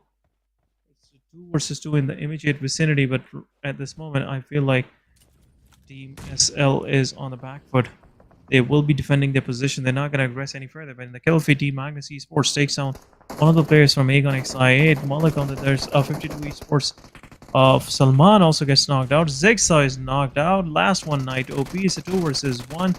And I believe that will be a confirmation. He takes 1 down and we'll try on the second one. But a jump shot coming from Zerbov. Zerbov be like, I'm going to give you a flying kick. But Team SLX, 4th one out of the match. Only 1 point to their name. Some early casualties happening, but Zerbov will get knocked out outside the blue zone. The boss gets knocked out as of the place, and as the 12 teams are standing, 52 being one of the team that is surviving on a single player. He is outside of the circle, facing the circle, but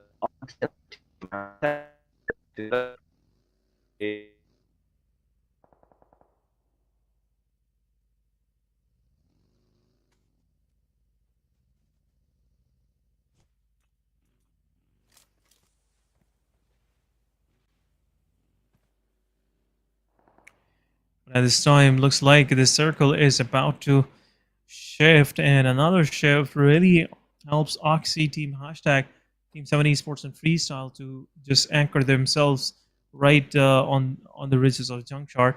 But at this point, Magnus Esports, they have a good spot for themselves. R3G still surviving. Aegon XI8 are still in the mix, but they have to be careful because Team Magnus might be gatekeeping them for quite some time. 1-for-1, losing another player. It's down to Sirius now. Last one standing for his team. Hashtag on the other side is waiting for that right time where they can strike. They can gatekeep all these teams. But Oxy will take one down. Hunters take down Evil Boy. And this will possibly be an end of Se7en Esports. 7 X Rahman is the last one standing. It means X H2E are out with 5 eliminations to their name. Se7en Esports Rahman on the other side is the last one in the shack. He is on the edges, but Team 141 takes fight against Team XG. XG losing 2 of their players. What's going on? Pablo JD takes one down, and XG is possibly out of the match. I feel like 2 of the players are only surviving.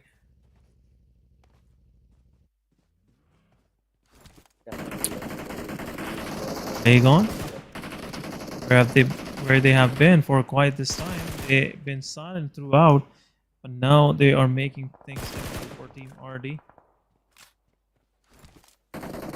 I'd still say that the fights can still engage in the favor of the Team Aegon and the Team FSS. They're still fighting. There's bound to be some teams to do the third parties in these areas, but look at that.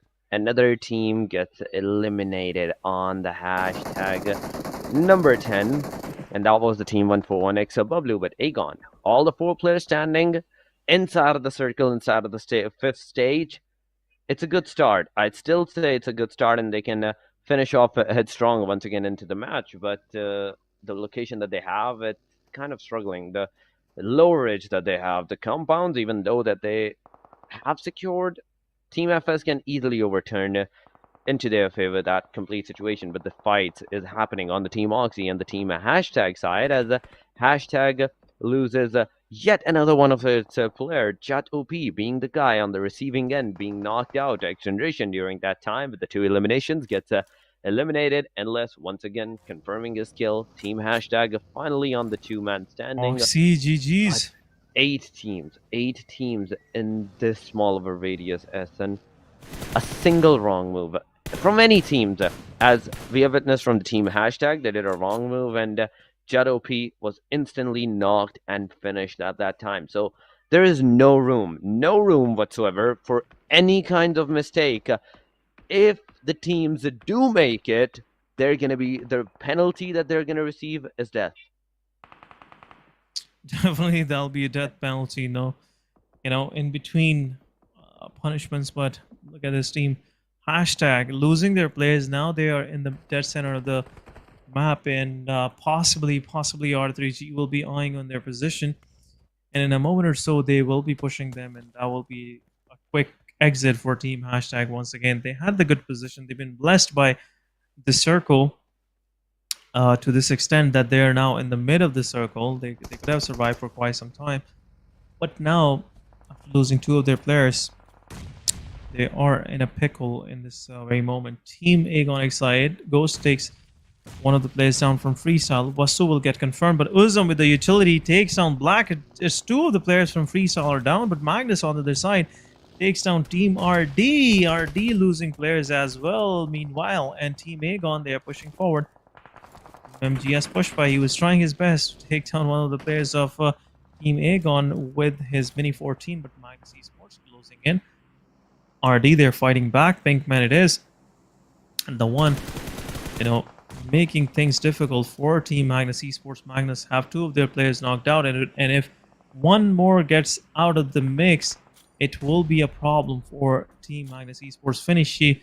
Finny is trying his best to actually get forward, move forward, and on the other side, Pushby is not allowing Pegasus to actually freely peek from that ridge. But Pinkman, he has pushed forward. He knows that these guys have some advantage in this fight, but still, Team RD, they have to go for the fight. Finisher 1 standing. Zibian is now back in the cover right next to player, but Pushpa, he gives a lot of damage to Pinkman. Pinkman will heal himself, but this will buy some time to the players of Magnus to revive one of their players. But looks like Team Magnus, they're gonna lose their players, and Team Magnus Finishers takes down one of the players from RD. Pegasus it is.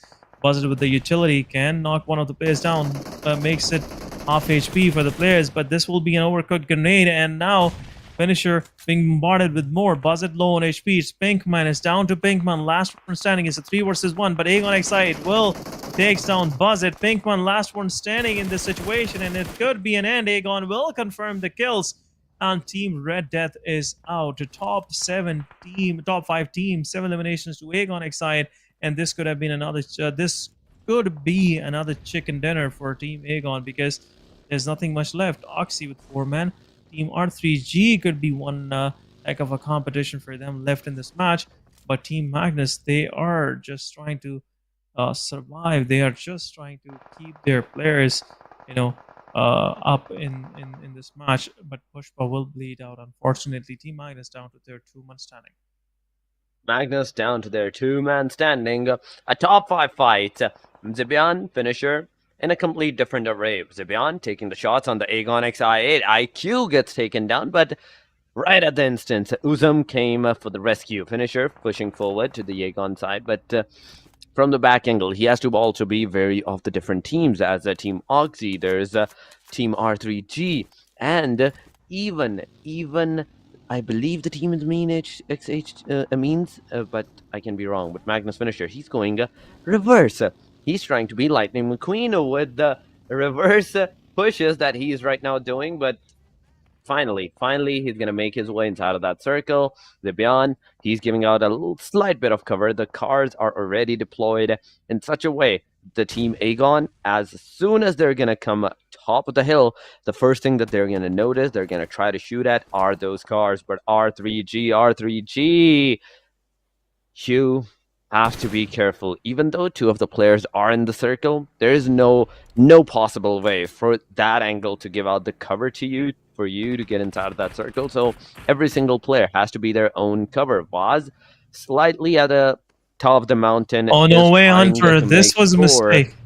This was definitely a mistake. Staying outside the circle for too long is always a mistake. And as soon as Oxy is going to lose out one of their player, Oxy, good push. Team composition is going to be in a disarray. But with the grenade, they're going to push back. Hayan gets taken down. Aqua, being the guy that is going to throw a grenade on endless side, it's going to hit, knock him out, almost making the equilibrium. But Aqua, will you go for the push or will you stay for the rescue? And he's going to do neither. He's going to get in the shack.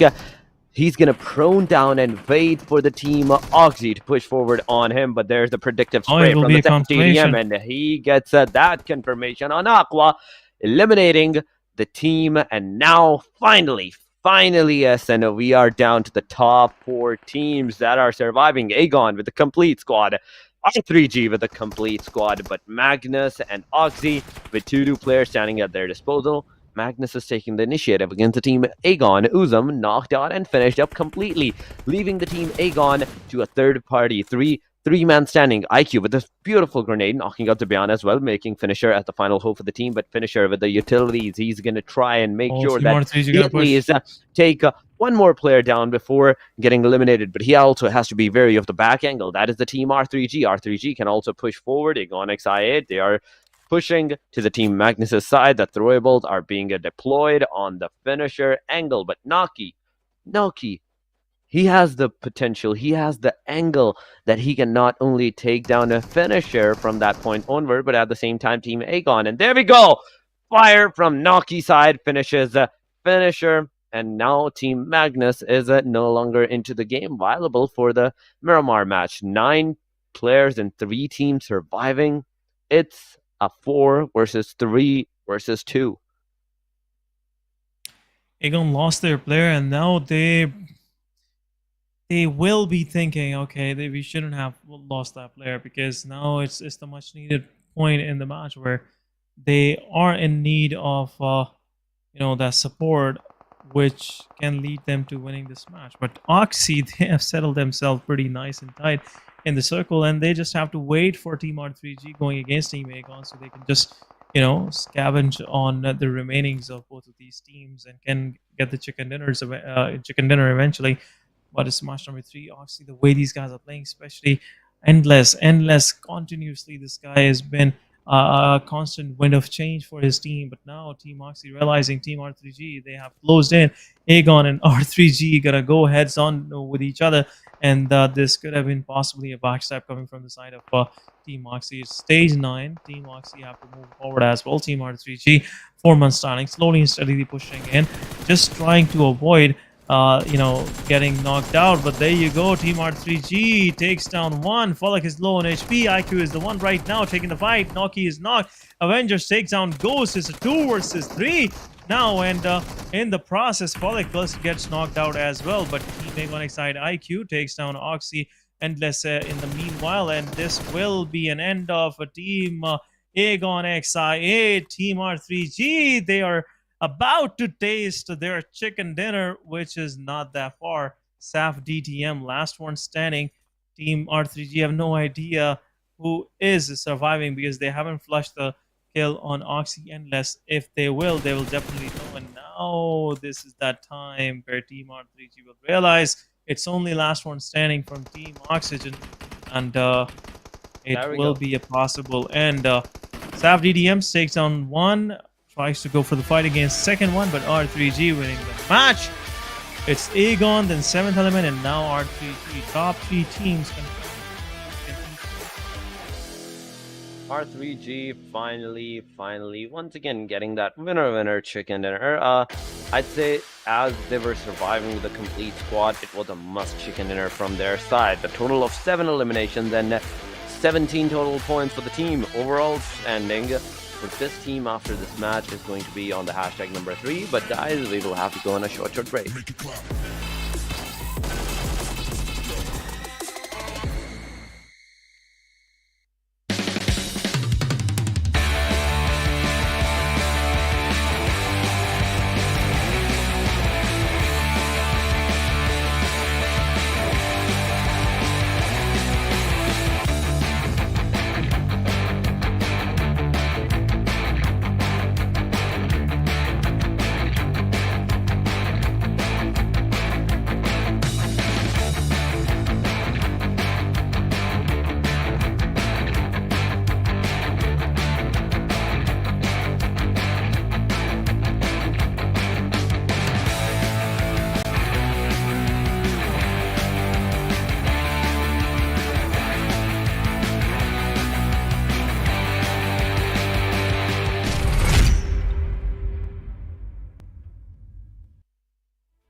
Welcome back, guys, after this short break, and you are watching PMPL Pakistan 2023 Fall Split. This is your host, Se7en.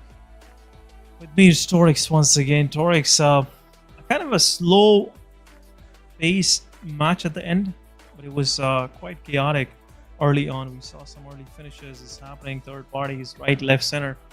And at the end, it's R3G. So it's kind of a pattern going on. Team on the first spot takes the chicken dinner first. Team on the second spot takes the chicken dinner in the second match. Now again, team on the third spot take the chicken dinner for themselves as well. So it will make things way interesting. Let's have a quick look at the MVPs. To be honest, it is 3 eliminations, 1000 plus damage, 5 knockouts, 1 assist, and just 195 of healing done. So Magnus Esports had a good match, but let's see how far this match gonna take them on that overall leaderboard, because leaderboard is actually in play for the bonus points. So most of these teams are trying to rank a little higher than usual. But look at the SAF from Team Oxygen and Endless. Both of these players, the way they're playing, it clearly shows Team Oxy is up to something. But Magnus Esports on the other side was surviving with good numbers to their name as well. Momtu this time around, a good match for freestyle as well. 4 eliminations, 641 damage, but couldn't survive for long. Ozam on their side with 3 eliminations, 439 damage. Team Aegon keeping themselves busy in every match. What else you gotta say, Torix? Definitely, definitely yes. And you explained everything very beautifully, and there was nothing for me to explain at that time. But still, Zibian from the team Magnus taking that winner chicken dinner. But 2 players from the team Oxygen. It's a good start for the team Oxygen as well, that they're finally making their appearances. Not one just but 2 of the players. But match ranking, it's on our screen with R3G having that winner chicken dinner of the third match. 17 total points. Team Oxygen right behind them with 14 total points. Aegon XI8, 13 points. Magnus, 10 points. Freestyle with 6, 5 for the team Amines XH2E. Red Death with 5, 3 with 52. But I want to add up that Aegon, they're constantly at least getting 8 to 15 points per match, and that's what's keeping them in the top place, because they're making sure that the consistency is there. But guys, on the page number 2, on the second page, we are seeing Se7en Esports with the 3 total points, Hashtag with the 3 total points, XGeneration with 2, 1-for-1 Bublu, 7th Element, and Team QWERTY with 2. And finally, we are not seeing a 0 point in this match, and because Skyline XTG has also got at least 1 of the point, and our 16 spot team has also secured at least 1 of the point. But there are 2 more matches still to be played for the week 1.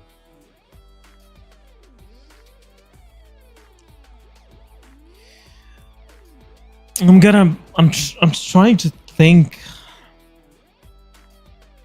some of the possible scenarios, but before we do that, let's go toward the action. We will keep this color talk, this analytical talk, for later. But let's have a quick look. It's Team Tough versus Amines XH2E. It's the matches of round 2, where Amines XH2E are the one that they had this planned for already. Magnus and Se7en Esports gonna play their first one as well in coming days. But here we go. We are going into our match number 4 of the day, if we count it as a match, or I would say the arena. Team Tough versus H2E. It's happening now, where Team Tough, in my opinion, have a better chance of winning this one. I'm not sure why I'm saying that, but Edgar or Riddler is playing, so yeah, that will be interesting. But Amines XH2E with their first 2 entry finishes, and now Team Tough is fighting back. It's a 2-1 scoreline.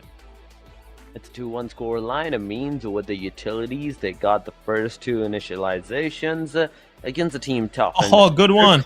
They're constantly making sure that it stays that way. They at least have some I'd say upper point against the team, but Team Tough also using the utilities against the team Amines XH2E. It works.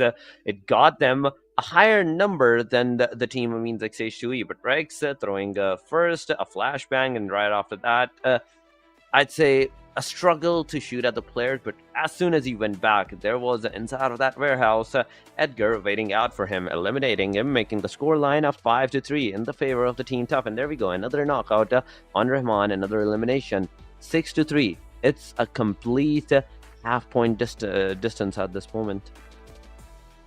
It's almost like a double the numbers, but Team Tough, they have lost 2 of their players, but they're recovering right away quickly. They are going for this fight. Edgar giving a drop shot. One of the players pushes forward, takes down Edgar, but Rex gets traded out right away. Riddlers take that one down, and it's 8-7, but it's 9-7 now. Team Tough, they are playing slightly more cautious than Team H2E. H2E pushing in like a wild boar, and the way they are going through these players, looks like Team H2E will be, keeping things close for themselves. But now it's a 10-9 H2E with the 1 points lead, but that's not a big lead in my opinion. Rex is there. Rex gets knocked out, but Riddlers gets traded off right away. It's Team H2E keeping the count of everything, and now they are making Tough to run for their money. They're putting Tough in a tough position at this point, because Amines XH2E, they have the upper edge with a single point right now, but it can be taken any time. And there we go, Team Tough making sure that the situation, the upper point, stays that way, 14-13. As soon as Amines XH2E gets a kill, Tough comes back with the clutch, gets another elimination, and there we go, 15-13. Now Tough finally has I believe so, read Team Amin's XH2E strategy, and they are making a counter strategy against that, throwing a util right on the Oh, face of the good Team one. Amin's XH2E, but he gets taken down, Edgar, but backside, there was another grenade on the side of the Team Amin's XH2E, but it was a futile grenade. No one got hurt. Team Tough facing some struggles because the fight has been turned to equilibrium, but Oh, not one one spray true takes two down. elimination. He gets it right back up in their favor. It means XH2E, they're waiting. Now they have to play cautious. They have to, once again, use their utils to make the elimination on the Team Tough. There goes a util. Rex gets Thor down, but Joker was super low. He still survives. Another grenade near Edgar's side. If it hits, it hits. But it was a flash, in fact. He blinded the guy. Right after that, they are trying with the peak fires. And I'm seeing that the Oh, team Amines Maxi. XH2E prefers to push and fire, whereas the Team Tough SN, if you pay attention, they go in a cover and then they use the peak and fire sprays. Yeah, I'm gonna shortly pay some more attention because it looks like Team Amin's XH2E about to equalize things off, and Team Tough on the other side, they are still keeping themselves slightly ahead of Team H2E. But Maxi in this fight so far, things are going even Steven for H2E. But on the side of Team Tough, it's either Edgar or Riddler just stealing the show away from rest of their teammates. Joker also trying his best to actually keeping things in check. But JD on the other side, giving them some hard time. Team means XH2E, they're not overextending, and sometime even they get treated right away with some aggression, coming from the side of Team Tough. 27-25 it is. Team means XH2E trying to equalize things, but Tough Joker with 2 to his name right away takes the lead even further. 29-26 it is.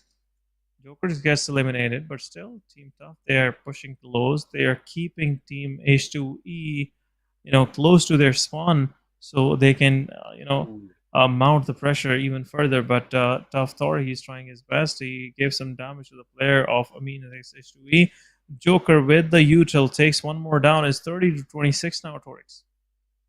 It's 30-26. Team Tough so far is looking right in the fight, but the utils, the grenades, those are the big things that might hurt you. And right as I said that, just look at that. Team Means XH2E close the gap to the 2 points. 31-30 right now at this position. Team Tough once again facing a little bit of difficulties against the team Means XH2E. It's 30-32. The fight has been changed once again to the equilibrium.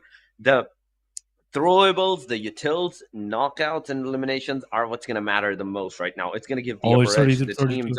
There we go. The fire, the util, Joker surge, Oh, dead, but 1-8. backside, Edgar takes one down, taking the fight into his hand. Team Tough once again facing a slight bit of push towards themselves after getting that initialization with a grenade, and now it's unstoppable. Way. It's unstoppable for the Team Tough at 36-33. I mean, XH2E, they're struggling to get out of their safe side areas because that Team Tough constantly has the cover for themselves with the peak fires that they're doing. But Joker, he gets taken down. Rahman takes Thor down, but Edgar, he has given a beautiful surprise to the team. And as soon as he do Oh, that, still close. almost the fight is still close to the 38-37 marker. It's up to the utilities, and I'm telling you, the teams that will try to take the final elimination with the util. Yeah, they'll try their best, but still, most of these guys have already thrown their utility, and now they're left with only their guns, so they have to be Oh my careful. But 38-38 it is. Team H2E, they're pushing forward, taking one God. down, and then There retreating we go. back. But it's 39. It's just one more elimination for Team Tough, and this thing is getting closer, even closer. JD low on HP gets in the cover, but there you go. Team Tough, Edgar confirms the last one. And that was JD, obviously, because he was low in HP with 14 eliminations to his name, facing things off. And now Team Tough moves forward in these brackets. Will face Aegon Excited. They will face Aegon XI8 in the round 3, but before we go to the round 3, there is a lot more TDM matches to be witnessed.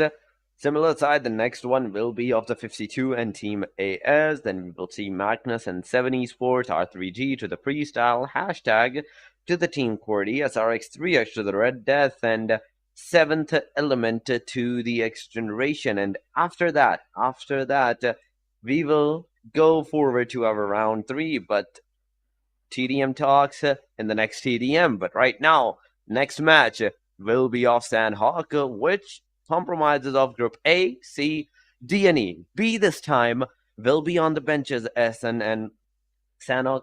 I'm telling you, it's already a beautiful map. It's already the snakes map, and sneaky but snaky compromisation from the teams. We have to see who will be on top at the very end of the match. Let's see. It's the match for all those players who like to play passive in the final circle. It's not throughout the match. It's a match of those aggressors, those players who like to play those brainless gameplays, in which you feel like there is nothing up there and it's empty, hollow, just doing whatever he gets the first thought of. So yeah, that's what is about to happen. We are about to step into our match number 4 for the day, and then we'll move toward an Erangel and obviously finishing things off with Livik. But right now, it's Sanhok, and all these teams are ready to go.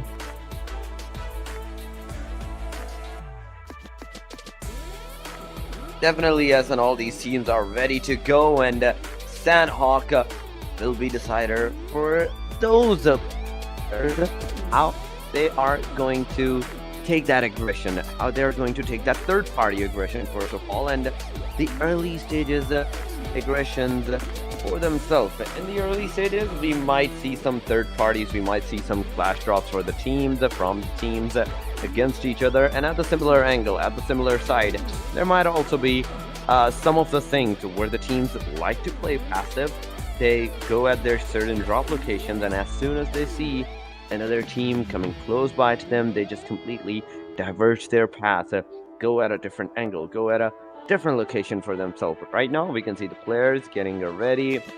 You can see the smiles on many of the players as they are getting their hands, their hydrations ready for themselves. And as soon as we jump into the match, the plane line is what's gonna matter, but not that much, because Sanhok, it's Sanhok. You can go anywhere. If the plane line is completely to the eastern or western or even north-south, you can still hope to go at your designated location as you feel like. But finally, we can see the plane line, we can see the players that has also taken the jump. But it's about time. It's about the time that we talk about, will the teams take some early aggressions or not? Because lane line is starting from the Camp Charlie towards the Hatin area, a slight edge towards the western regions, whereas Naham, Shami, Tambang, those are the places that the teams will drop first and foremost, the fastest. And right after that, the eastern location, the Camp Bravo, Moknai, Paradise Resort, Tatmok, and Cow, those are some areas where the teams might have to glide a little bit. So making sure that the teams will be taking their sweet time to drop at that location. Look out for the places where there might be more difficulties for themselves. There might be a different flight team going in the same direction, so they might rotate their path. But QWERTY and the Team FS, they're the ones first of all against each other with a peak fire from the Team FS. Momtu, he takes down Reviews, and early aggression and early knockout by the hand of Team FS on the Team QWERTY. It's going to be a hard, I'd say, blow to the Team QWERTY side as the Reviews gets taken down. He's struggling to get back into the compound, but on the top, there's Zabaf and Freestyler. As they get taken into the fight, Zabaf is going to be the one to get knocked out. Black has to go up. Black has to make sure that he gives out the cover to the team, but with the X686 in the hand of the Team QWERTY, they're also pushing slowly and steadily. Freestyler gets taken down by the hand of the team hashtag. A third party, I believe. A third party is happening. Black once again with the AKM in his hand. Peak fires are a must. in this ruin area, a peak fire is a must. Vasu with the M249 reload.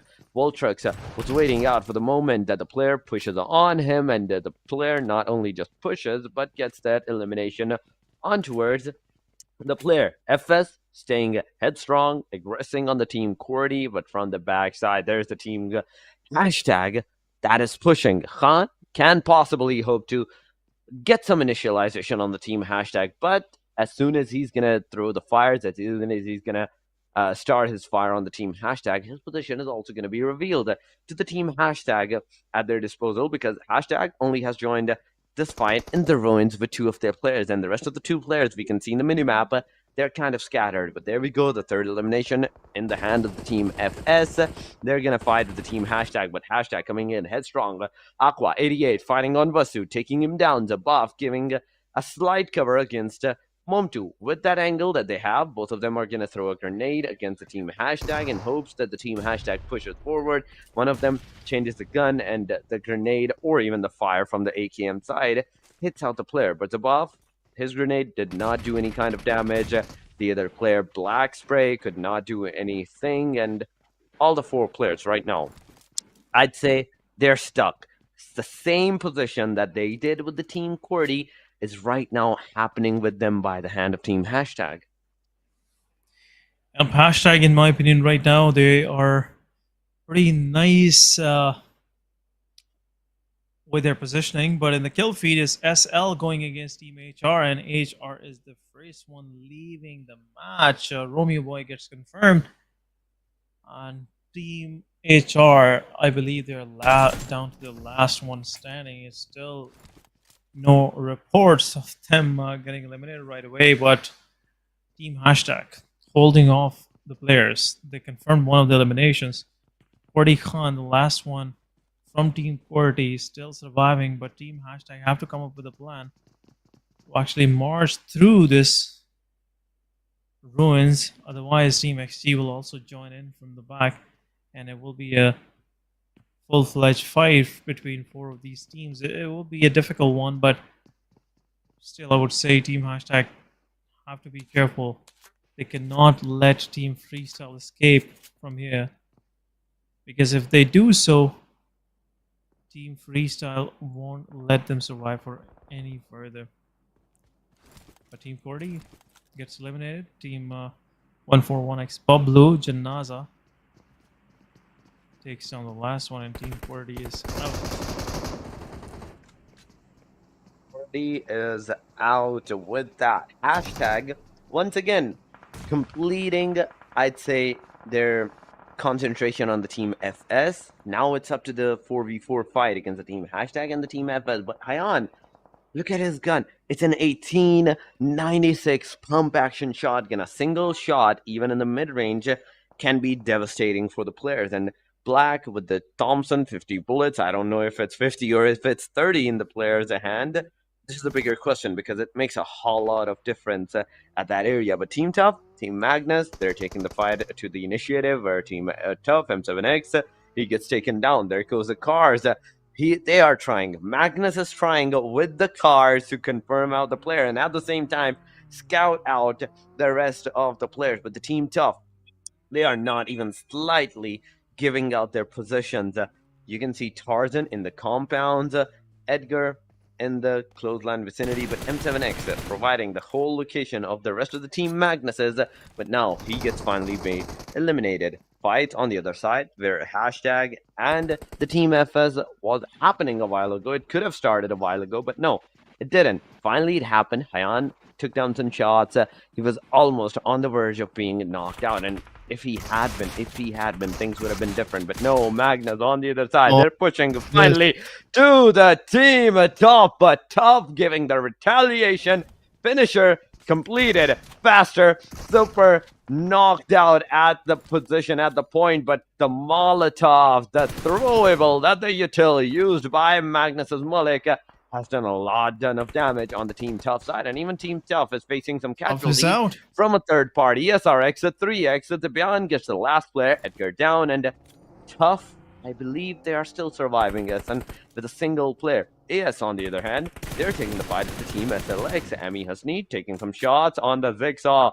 He gets taken down. Team SLX TG, they are struggling. They are struggling. So far, 3 players of the Team SLX has been taken down, and Thunderclap being the last guy. It's all up to this guy's shoulders that how he's gonna handle the complete situation, the first circle stage, the movement inside of the circle, and the aggression that he has to take against the different teams. Yep, they gotta be careful, especially if it's not only Thunderclap that they are against; they are against the rest of the 14 teams that are alive as well. HR's final standing player is somewhere uh, around as well, so looks like, in my opinion, it will be a difficult one for them. But Team SRX, they're gatekeeping Team Magnus Esports, SRX third party, and this will be possibly end of 1 or 2 players. It is only 1 this time around. Foster is the one getting knocked out. But what's happening? Naish was away from his team and got punished right away. Se7en will confirm the elimination, and now it's time where they have to be very, careful with this movement. Miracle getting closed in. Magnus Esports might get another player knocked out as well. Teams SRX Miracle, he is pushing forward. He is making sure that no one escapes. But right now, this utility not going to do much of the damage. Se7en is on that off angle. Can make things difficult for Miracle in the process. But 3x giving a lot of damage to the players of Magnus Esports. Miracle low on HP. He'll have to retreat back. He have to be careful. He has to res himself. Otherwise, Team SRX can lose another players of them. They can lose another one of their players, but they're playing sensibly, and I say in a safer side where they're not overly pushing on the Magnus after getting some initial knocks on them.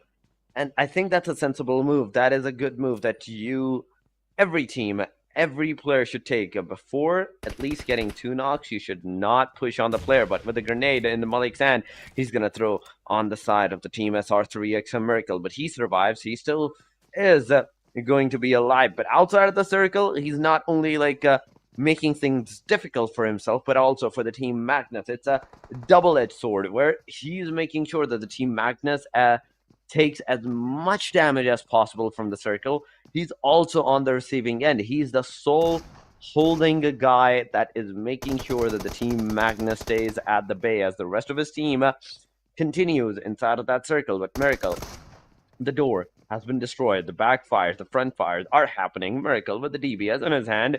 He's going to make sure that anyone that comes out of that compound, that I'd say the broken door, is going to be faced with the wrath of the DBS. But in the front angle, Foster also has a DBS in his hand. Miracle using the utils, using the first aid kit to his disposal, trying to rev himself back towards the full health 75, but he changes his mind. Take a gun out to shoot at the players. SR3X Miracle. He is the only hope that the team has in holding the Team Magnus at their bay. But it's a big wall. It's a big wall to the Team Magnus. Constant spray, constant fires from both of the players.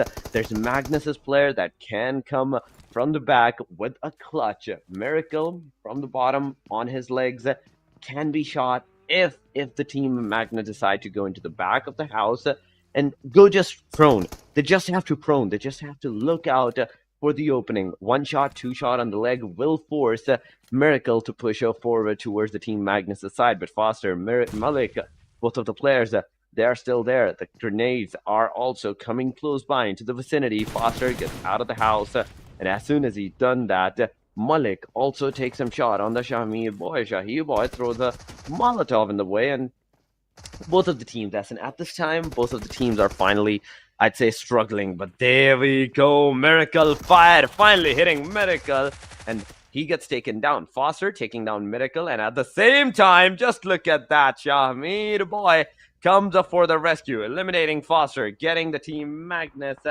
back to the lobby. This is the second team that got eliminated at that time, but we are still down to the 14 teams that are still struggling, that are still surviving the stage 3. Aegon, AS being one of the team that are once again engaged head-to-head, toe-to-toe in a fight. Ami Hasni This guy is throwing the throwables.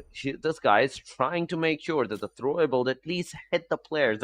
Makes another opening where they can use that opening to push on the team Aegon XI8, but Ghost gets taken down by the hand of 1-for-1. Bublu, Droppy, he takes down Aegon's player. That means that there's also the third parties that are waiting out for the team AS and the team Aegon. And just look at that. As soon as Sirius gets followed down, IQ is going to be the only and the last hope for the team Aegon. It can be the end for the team Aegon, but no, a beautiful grenade on Tabby. He gets taken down. Finish confirming from the IQ side. He gets the player completely finished up, but Khan, he's throwing another grenade. He's going to throw the grenade right on the face of IQ, but no, IQ is not just going to survive, but he's going to throw What is happening? grenade on Mithy. He is doing the unthinkable. He's taking the complete squad fight on himself, knocking so far 2 of the players out, but no, from the third angle. Party! Angle 1-4-1. Oh my god. Completely annihilate Team Aegon XI8. 3 of the Aegon's eliminations goes to the 1-4-1, out of which Droppy takes 2 of them. Oh my goodness, Team AS, they got saved. They should be thankful to the players of Bublu, because otherwise there was no chance they would be surviving this kind of aggression coming from the side of Aegon. But anyhow, it is what it is. Things have just, been a little different so far. Another flash coming their way. Oxy on the other side lost one of their players, but now they're going against Team 52 Esports and Team 7th Element. They will go against 7E. Gokubot gets confirmed. Wasn't will confirm the elimination. Still, the knockout is being done. Talkosaurus, he's going against the player, but there you go, third party. Where is the player? He's still trying to find out. But T24OP is waiting for that revive. Divine really helping the team surviving in this situation. T24OP gets revived as well, and Tokosaurus have to move. T24OP gets knocked out once again because 4th phase of the circle, and obviously the revival won't be able to be completed. But look at this, what a way to carry his teammate, and now he will revive him. This is what teammate spirit I wanted to see in all of these teams out there. But outstanding performance by these guys. Outstanding performance by these guys, and we are down to the top 11 teams with 29 players. But Saf, TDM, he gets eliminated by the play circle. So not only he was struggling with the damage zone, now he has to make sure that the rest of his team do some wonders in the match. And the kill feed, they are fighting against the Team 7th Element, SRX at 3x.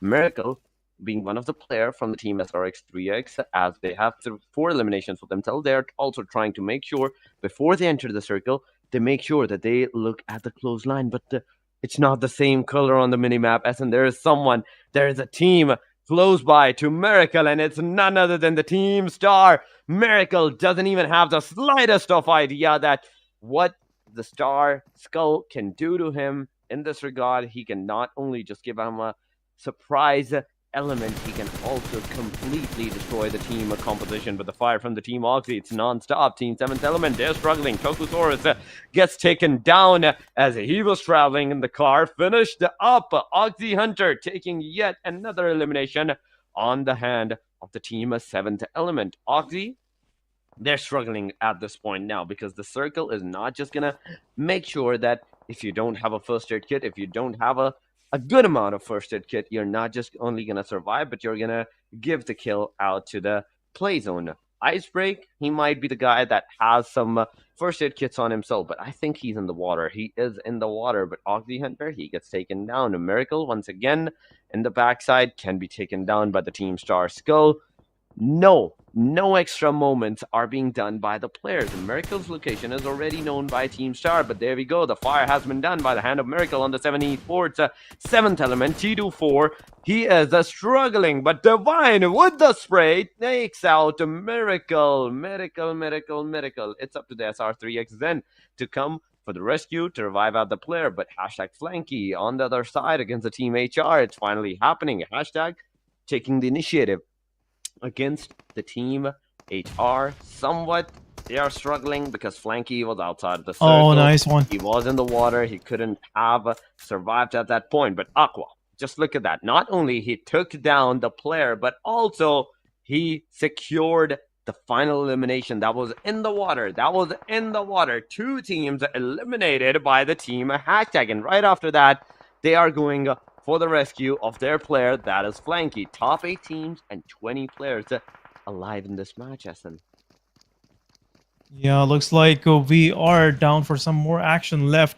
Just 19 players are still surviving. 8 teams are in the play, but XGeneration still surviving with 4 of their players. Hashtag on the other side after a good fight to their name. Now they are slowly and steadily making their way into the circle as well. 7th element, last one standing, still holding on to his position. But I would say Oxy, they really put up a fight after having 2 of their players knocked out in the blue zone.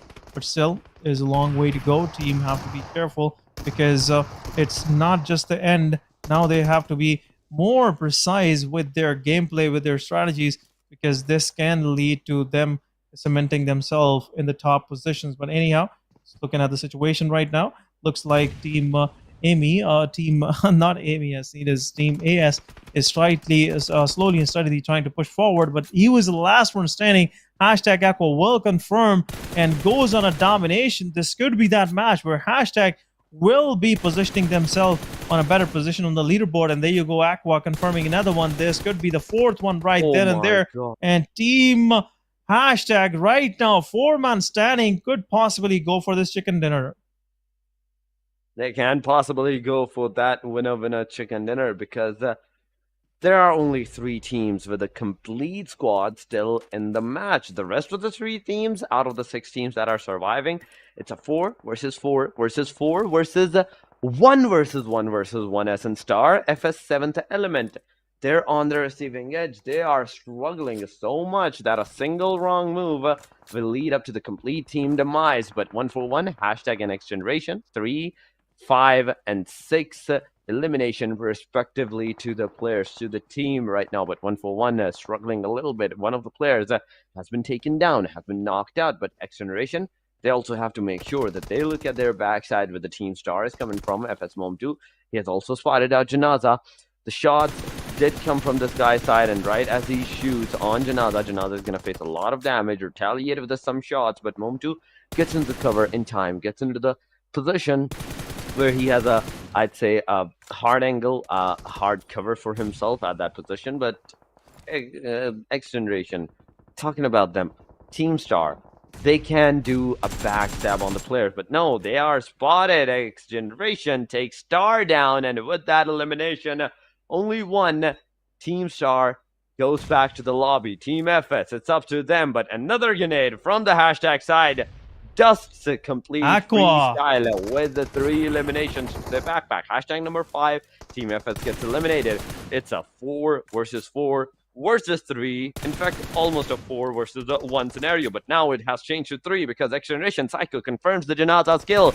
Now, the top 4 teams that are surviving, out of which 7th element, where are they standing? Where are they surviving? Because not only that the guy is a solo player, he's heal battling the fight, he can also make the backstab possible on the Team XGeneration and 1-for-1 X Bublu. But 1-for-1 X Bublu, just look at that. A while ago, a moment ago, they had 4 players alive, but now they are struggling also with just a single player. There we go. Yeah, last one standing now. Team Bublu is out. As we are left with top 3 teams. XGeneration with 4 months standing. It will be an interesting fight between both of these teams, especially looking at the spread of XGeneration. They have to cater 4 different angles. Flanky on a good angle right now. They Team hashtag now how to get in the circle. XC Hunter takes down Aqua right away, confirms the elimination. Where is the team? Why they didn't even spray and give this guy a cover fire? And he must be furious because he eliminated 7 eliminations throughout this match. But still, there is nothing much happening for this team. Hashtag losing their man advantage will hurt them back. Will hurt them bad. But right now, Team hashtag, one of their players is also knocked out, and it's only down to 2 men standing. XGeneration, they're feeling themselves. It's 11 elimination to their name, and now will possibly go for the confirmation and can actually confirm those final 2 kills as well. They exactly know where the players are, and now it won't be much of the difficulty. But there you go, Jatobi. He opens up his scope and gets knocked out right away. It's stuck, and now he understands this is their chicken dinner. So 1 versus 2, Alpha Boy also on an angle, and it's game over. Team XGeneration with the winner chicken dinner. XGeneration with the winner chicken dinner. I'd say a good almost ending to their matches, because this was the 4th one.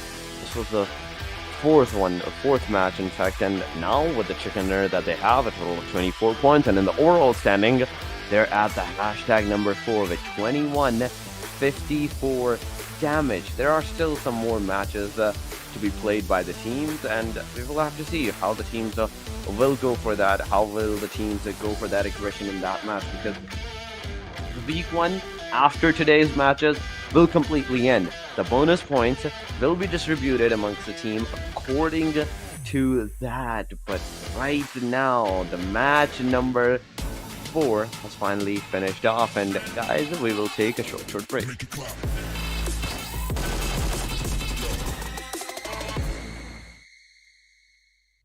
A new 1.6 by 1.6 kilometer map is coming to PUBG Mobile version 2.7. In this map, there are several energy zones where you can receive random attribute boosts, such as increased speed and health recovery. At the same time, lots of supplies spawn in the area. Be sure to grab them while you can. After finding all the supplies in an area, you should keep moving to find more supplies. The fastest way to move about is through portals. Go through one to teleport to the other side somewhere else on the map. After exploring an area, it's best to teleport somewhere far. However, it's important to note that there's a cooldown after use, so it can't be used too frequently. If you want to travel across mid-distances, be sure to take note of the updrafts on the map. Get close to an updraft to get lifted into the air. After reaching a certain height, you'll descend back to the ground. During your descent, you can freely adjust your direction to head to your destination. This transportation method is very handy for escaping dangerous situations. Another thing you have to watch out for are the volcanoes on the map. The lava erupting from these volcanoes can cause damage within a certain range. Be sure not to step on the lava, otherwise you'll keep taking damage and lose health. After arriving at a new area, be sure to search for exclusive crates. Approach them to get exclusive themed supplies. Apart from exclusive crates, timed airdrops are also a great way to get supplies, so make sure to keep an eye out for the countdown timer on the minimap. It indicates when an airdrop is about to appear. After the countdown ends, a crate with amazing supplies will rise from the ground. When this happens, there will surely be many enemies vying for the crate, so make sure to lie in wait beforehand and evacuate quickly after grabbing the supplies. If you get injured when going for the supplies, go to the recovery point indicated on the map. You'll be able to heal there. Just run into it to fully restore your health and armor in an instant, just like with teleporting. The recovery point has a cooldown after using it. It can't be used again until the cooldown ends. If the battle gets too intense and you find your teammates eliminated, you can bring them back within a limited time at the towers located on the map. The towers also have cooldown after being used. Each player can only be brought back by a teammate once. Players that have been brought back will directly respawn near the tower that was used without having to jump back to the battleground. Hurry and join your friends in the fight for victory.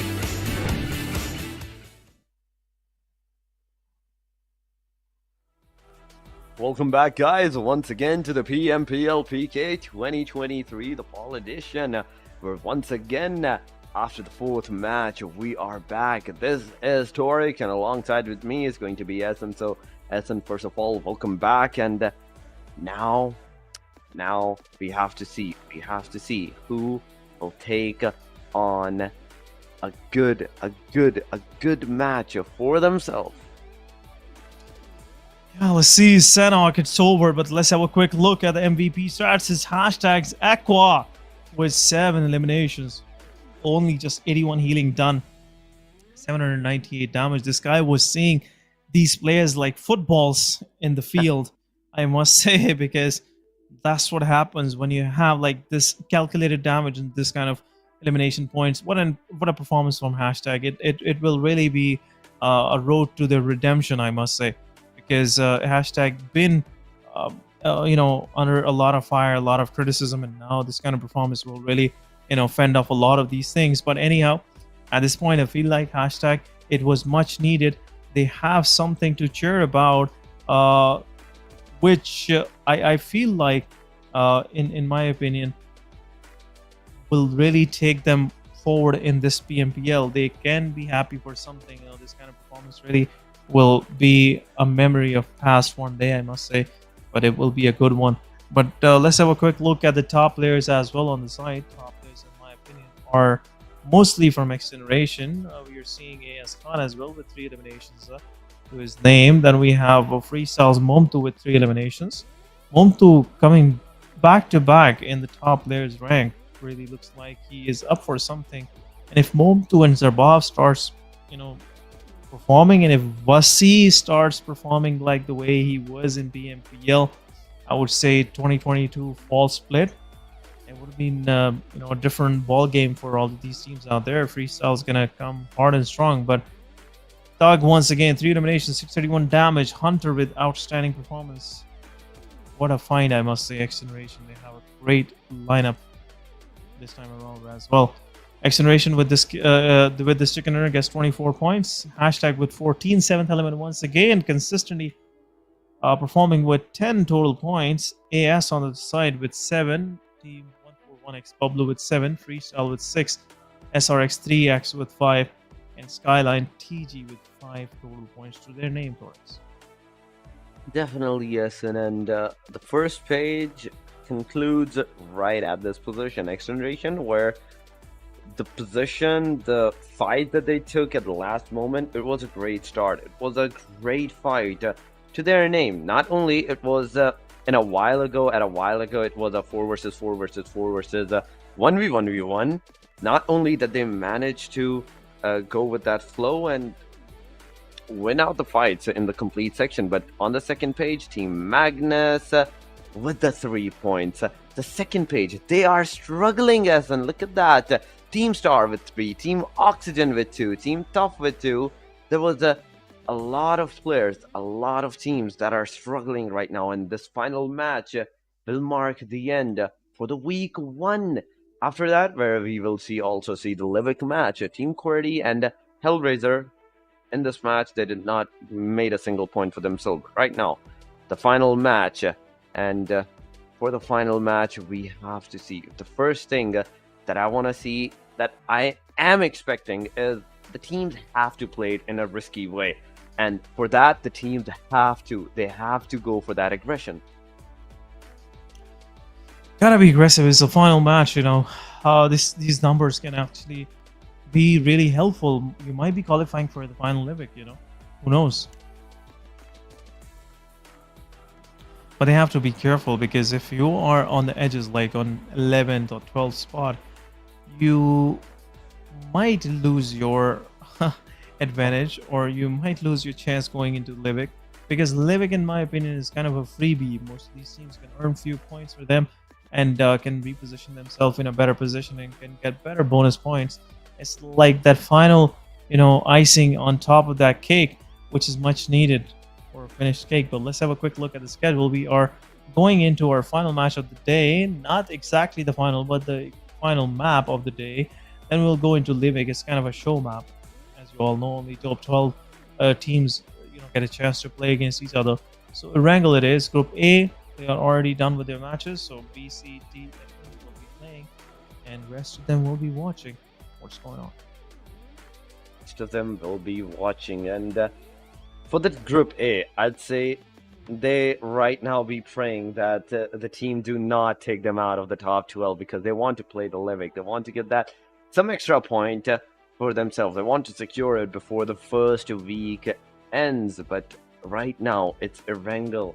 Once again, a resetting map, a basic map where the teams have an equal chance against each other, has an equal opportunity for the fights, for that aggression, and for that rotations. But the rotations and the fights will be decided by the plane line, and not just the plane line, but with the circle. And it's I'd say it's struggled that the teams will be facing in trying to capture out the circle. So those are the two big things that the teams have to be worried about. And after that, so far we have not seen the clash drop, so we can cut that out of the sequence. We can cut that out of the sequence, that the teams are not gonna go for those clashes, for those I'd say the drop rotations, where majority of the times we see the fights early head on. From the day 2 onward, and day 3 in fact, it was an aggressive way for the teams to play. But now the last 3 days that I'm in fact seeing, teams are tend to go for a safer approach. Teams are staying in a safer side, and as the circle moves on to the stage 3, stage 4, that's when the chaos comes. And I think it's a big start for those teams that can handle themselves in those chaos. They can talk better about and communicate better against each other for the strategies, for the aggressions. But for those teams that do lose their one or two players and completely lose their momentum, it's a bad start for them. But once again, guys, the players are getting ready for the Erangel match where B, C, D, and E will once again be playing. R3G, Team SR3X, 52, there's Magnus, 7th Element once again.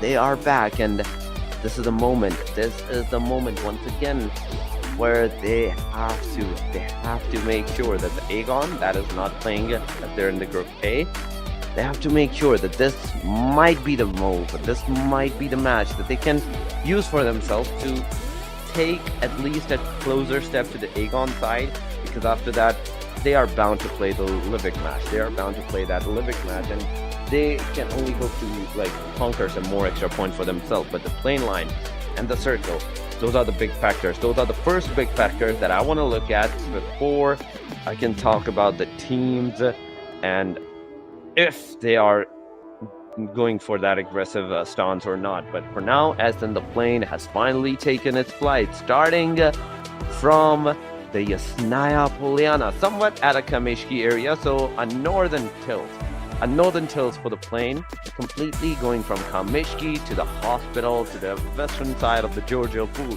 Northern is completely favored, but the military base, the Norupnoi, the Primorsk, the Ferry Piers, and even the Milta City and the Milta Power, it's a hassle to go there right now. Pochinki till the Pochinki. Teams can easily dissipate. Teams can easily take their location, but right above that, right beyond that, it's a hassle.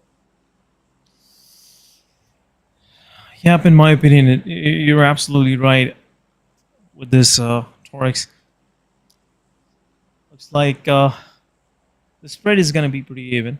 On Team SR3X, this time around, they won't have any problems in their, draw application because HR is not playing. Group A is on the benches, so not a major problem. Team QWERTY will open up Lipovka for Team Oxy.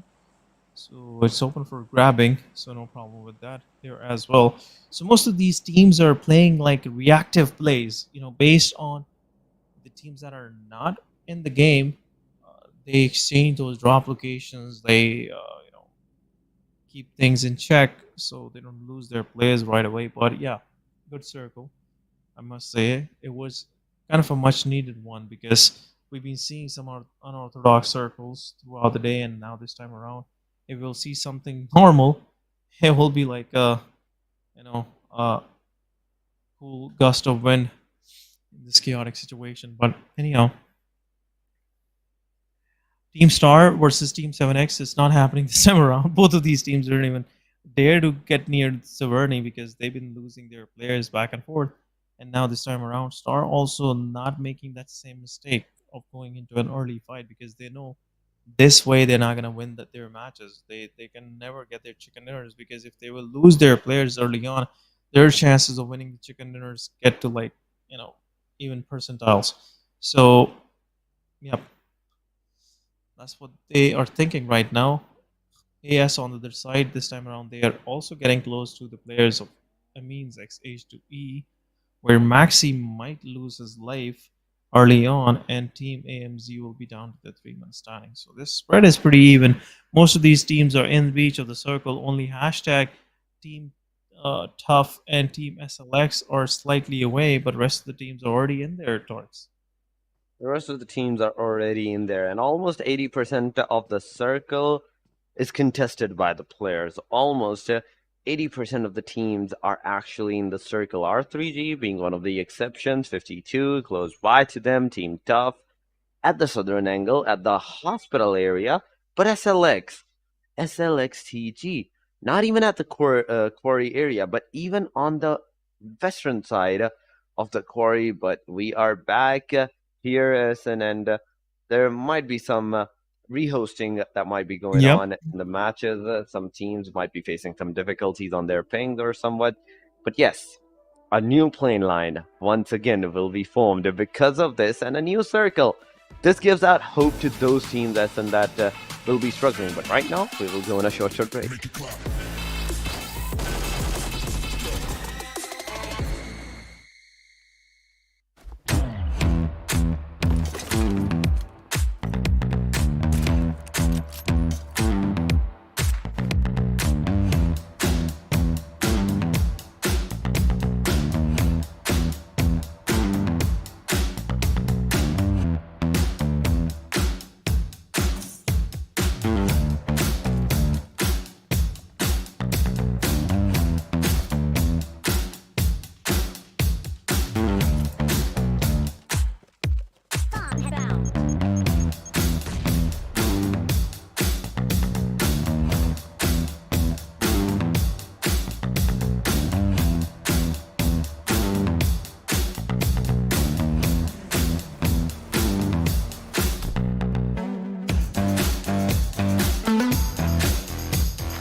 A new 1.6 by 1.6 kilometer map is coming to PUBG Mobile version 2.7. In this map, there are several energy zones where you can receive random attribute boosts, such as increased speed and health recovery. At the same time, lots of supplies spawn in the area. Be sure to grab them while you can. After finding all the supplies in an area, you should keep moving to find more supplies. The fastest way to move about is through portals. Go through one to teleport to the other side somewhere else on the map.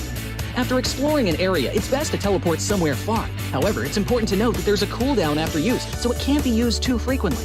If you want to travel across mid-distances, be sure to take note of the updrafts on the map. Get close to an updraft to get lifted into the air. After reaching a certain height, you'll descend back to the ground. During your descent, you can freely adjust your direction to head to your destination. This transportation method is very handy for escaping dangerous situations.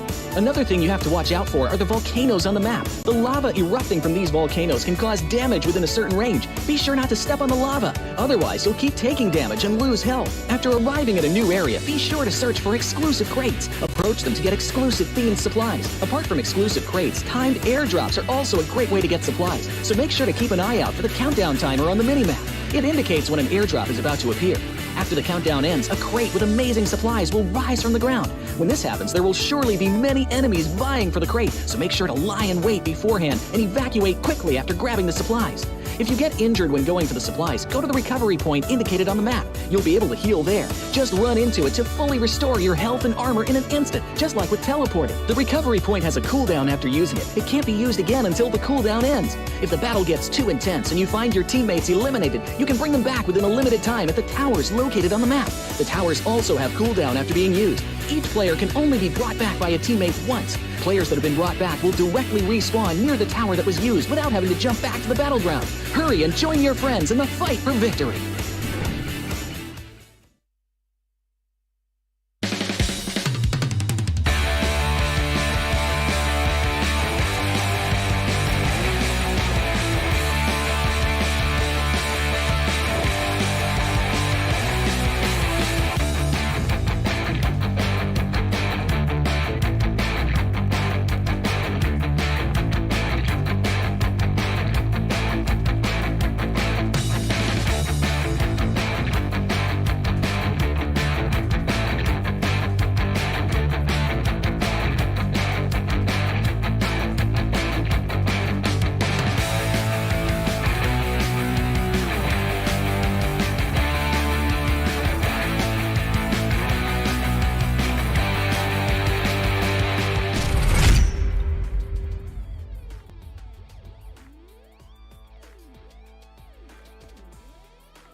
Make it clap.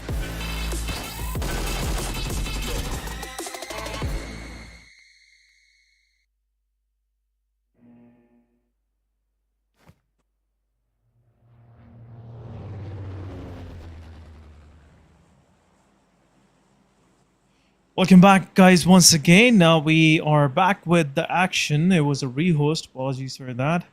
But anyhow, Torix, welcome back after this short break. What do you think we should expect from this match? I feel like, I have not much of bigger expectation right now, because I've seen some teams are not even learning from their mistakes in subsequent matches. Some teams are not learning from their matches. Some teams are constantly learning from their experience and taking the fight even to an upper advantage for themselves. But now, once again, a different plane lioness and military to the Georgia pool. Just look at that. It's in the favor of many of the teams that tend to go to a Western region. Pochinki, Gatka, QWERTY, Primox, and we can already see a lot of dissipations, a lot of disruptions from the team sides as they are taking their drop locations. But will Se7en be contested by Star at Se7en Esports? This is a bigger question. This is my first question, because Star has not taken their drop at the farm where they do as their backup drop-off location. But early stages fights, and once again, talking about them, I'm more curious about that. Se7en, seventh element, they are not getting in a fight. No one is even close by to them. But the circle, oh my god. Just look at the circle. Almost 40% of the area is not even accessible. The teams cannot even play in that even for a little bit. But the rest of the area that is available, it starts with the quarry area to the southern and goes near the Zarhi, where the team Oxy might be hitting right now. But Pochinki, it's in the circle, and that's the only place in the eastern region where you have any kind of cover in the circle. But early stages fight, once again, at the Water City, there's at least two teams that have dropped their positions, and SR3X might be the third party that can initiate some shots on the player, that can initiate some aggression on the third party shots at the Water City side, but it's not going to happen so far. At the same time, Giorgio Pool containers, I am more interested in the container fight, because as in, remember a very long time ago, containers were the best hot drops. Yeah, it is still, in my opinion, is one of the best hot drops. But oh my god, those old days, yeah. I know it's not, the game is not same anymore. back in the days, things used to be slightly more different, I must say, and that's the reason why I feel like this evolution has made this game more of now a speed run rather than just playing it, nice and hefty like the old times. But anyhow, it is what it is. I'm not gonna complain because it is needed. Every game in the initial is there's another way of playing it, but you know this is part of the gaming evolution. But anyhow, talking about this particular circle, it's gonna be a hard one for most of these teams, especially teams that have opted this time around to go toward No Repnoi and Military Island. They have to cross onto the main island, but right now, the Milta Bridge is the way where you can actually take your chances because that side is not even contested at this moment. The rest of the teams, especially Team Tough, they have a very good chance of winning this one.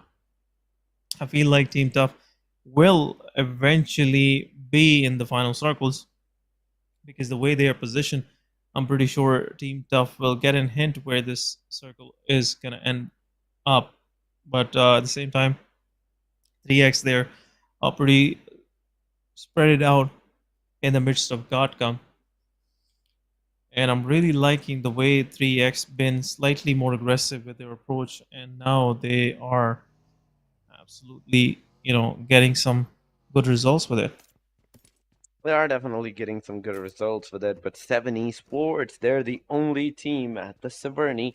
I wanted to see where the team star was, or maybe they're not even playing in this group. That is a bigger question, but Se7en Esports, nonetheless, they have the Se7en area for themselves right now. Nightmare even has a UAZ that he's right now driving. He has an M16A4, and he's going to the shooting range for the rest of his drop. He don't want to take the Se7en all for himself. That is why he has gone a complete different city, a complete different area, and all the acquired loot in this area is going to be his and no one else's. But Amosin right in front of him.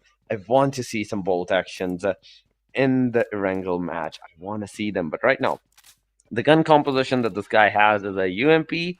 In fact, Ace 32 alongside of the Scar L. So a good combo, I'd say. A 7 gun for a close range and a 5 gun for a long range, for a mid to long range fights. But Oxy, talking about these team of Western side container areas, these players are in a Western city of the Georgia pool, looting out so far M4 and it's 12K. Once again, the shotgun meta is there. It's still available. The teams that we see do use that to the fullest, and if you are close, you cannot go anywhere if it's a shotgun to the other player's hand. But Team Star, they're the ones. There we go. We can see them at the containers. The Team Star decided to loot the containers this time around for themselves, a 2-2 split. Every single player had a different container for themselves. The 3 warehouses goes to Osama, and he's completely obliterating all the loot that is over there. He's gonna take it. He's gonna make sure that no one else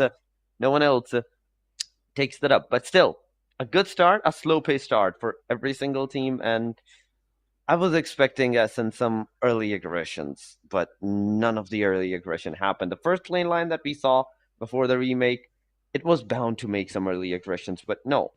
It is a new plane line, it is a new strategies that the teams will devise, and now with the new strategies and the new drop-off locations the teams are going to have, it's once again a slow pace start. These matches are destined to be slow start. It's ending Yeah. slow too. Yeah, it's about to end, and the reason why they are slow because teams are cautious. They want to qualify for the final Livik because, as we can see, Livik is kind of a chance for it's a mini Sanhok. You have the chance for aggressive teams to get some frags and eventually get some good points, 8 to 10 points, and those points will really help them actually, move a little higher on the overall leaderboard, and this can change their overall course with the bonus points, because bonus points will give you that head start, which is much needed for most of these teams that are slightly less confident, in my opinion, going into the finals, that they will eventually qualify for, the, I would say, South Asia Championship. But at this very time, I feel like Livik will open up a new Pandora box for us. We'll see some of these teams, how they react to this chance, how they will play with this, where there will be any strategies, or they'll be just all dropping in mid-steam and taking care of Oh each my god. other early on. But yeah, that's a different discussion. But let's have a quick look at the circle shift, and circle will shift toward the SLX team tough, and way farther on the western side, on the west coast of Erangel. RD is on the move. They are going through Yasnaya, entering Rozak, and then they'll be moving through the ruins into the circle, and that will be one of the routes that I feel like will be a safer one. Then AS is on the move as well. They have left school, and they might go and fight against Esports right in the midst of Water City. That's what Team 15 is trying to gatekeep every team coming in. But it's Se7en Esports. Nightmare gets a lot of damage. Shotu trying to land some shots, but no success. But Nightmare There gets we go. knocked out. Salman will confirm the kill, and now it's the first blood drawn, and it's Salman 9999 with the first one to his for his team, first elimination, and Se7en Esports are the victims of the process.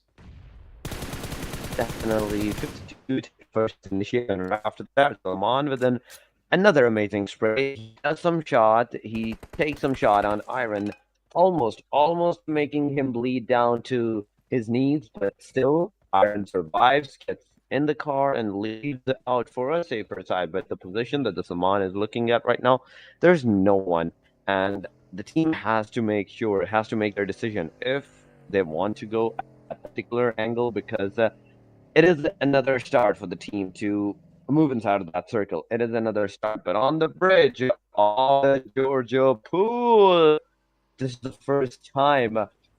Majority of the time, you don't see the fights happening at this bridge, but right now, Team R3G and Team Oxygen, they're face to face against each other. The team has taken some initiatives, and the fight has once again turned to an equilibrium where both of the players are going for the revival. Hunter reviving Endless, and on the other side, R3G, they're giving out the revival towards their own players. But Oxygen, they have the better edge because the team R3G, they have to move from this bridge if they want to get inside of that circle. 400 meters plus for the team. I'd say Oxygen, but R3G, it's 500 meters away. And even on top of that, there's only a double-seater bike that the players have, Roshan and Vaz. It's going to be a risky move if the team do decide to push from the same bridge, because there's not one, there's not two, there's bound to be a complete squad waiting out at the end of that bridge. But Waz, Roshan, trying to go into the backside, coming from a different angle, they might be able to pull off a backstab if they are fast about it. But the first circle is closing in 10 seconds. On the other side, Team 52 Esports versus the Team AS. It's finally happening. 2 more eliminations on the Team AS has been done, and 3 total eliminations in the hand of Salman, in the backpack of Salman.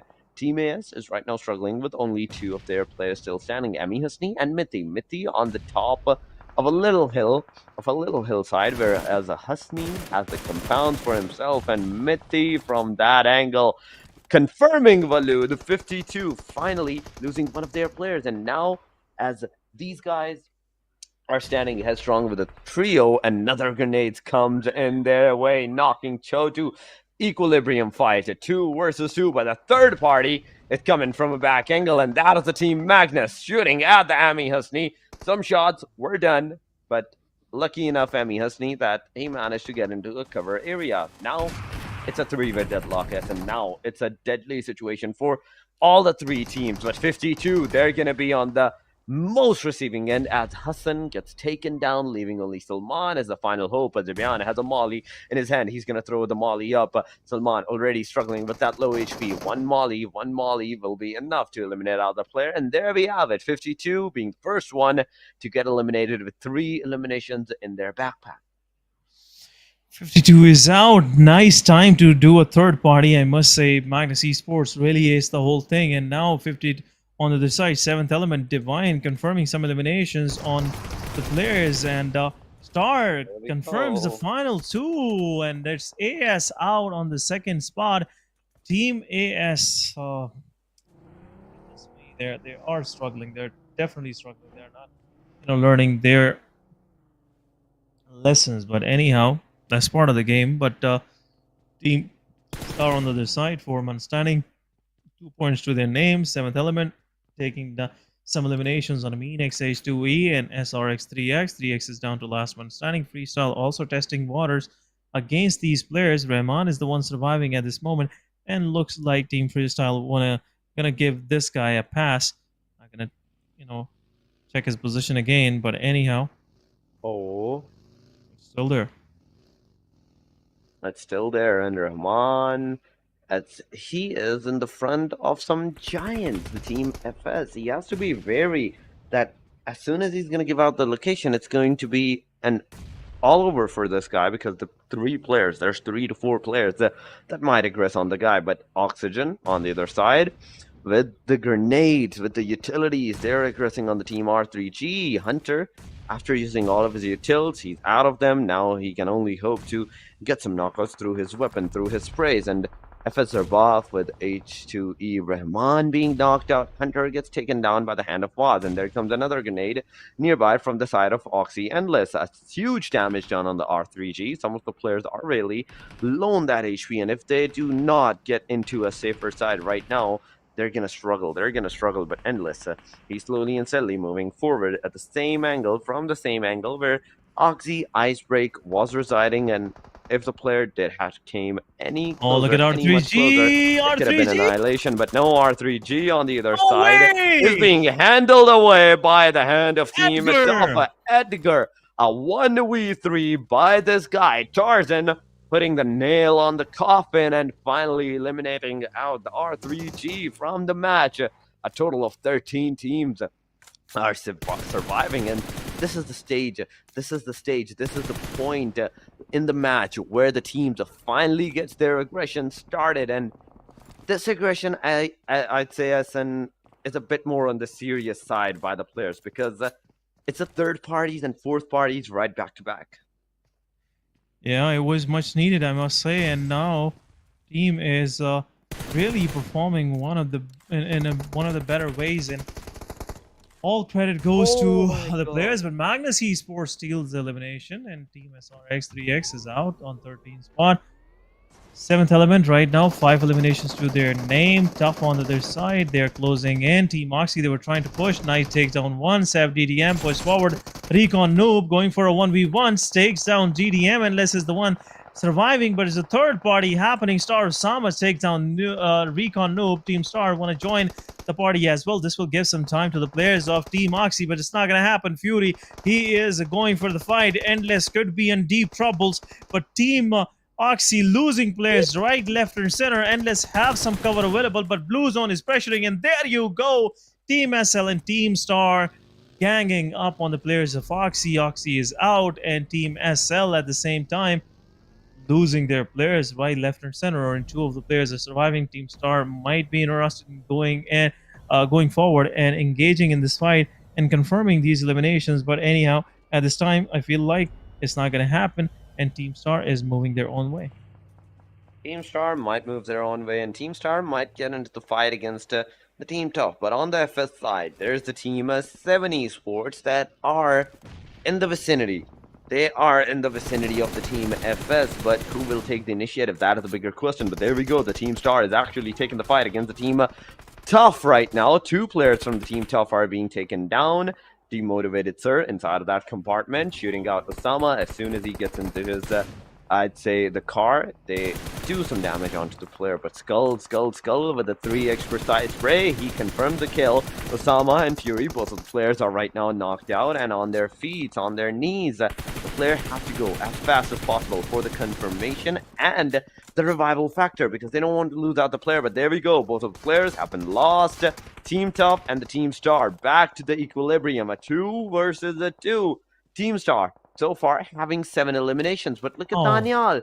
He's knocked out. Daniel, at this angle, he's been knocked out. And this fifth circle, this fifth stage, it's not going to be happy for the teams. It's not going to be good for the teams. And as soon as the team star needs to get inside of that circle, just look at their health, even in there. And the circle, the play zone takes them away. With 7 eliminations, they're on the hashtag number 11 this time around. But FS and the Se7en Esports, they were also fighting against each other, but no initialization has been taken so far by either of the teams. With the utilities, the constant throwables, the red zone, the mini red zone that is being made by the team, it's finally going to make its work. It's finally going to take one boy, evil boy down, but Rahman comes in with the clutch, not only knocking out the player, but confirming him, making the fight once again in equilibrium. Grenades from the Team FS side, constantly knocking out the Se7en Esports player. Iron this time is going to be on the receiving edge. Rahman, the last guy standing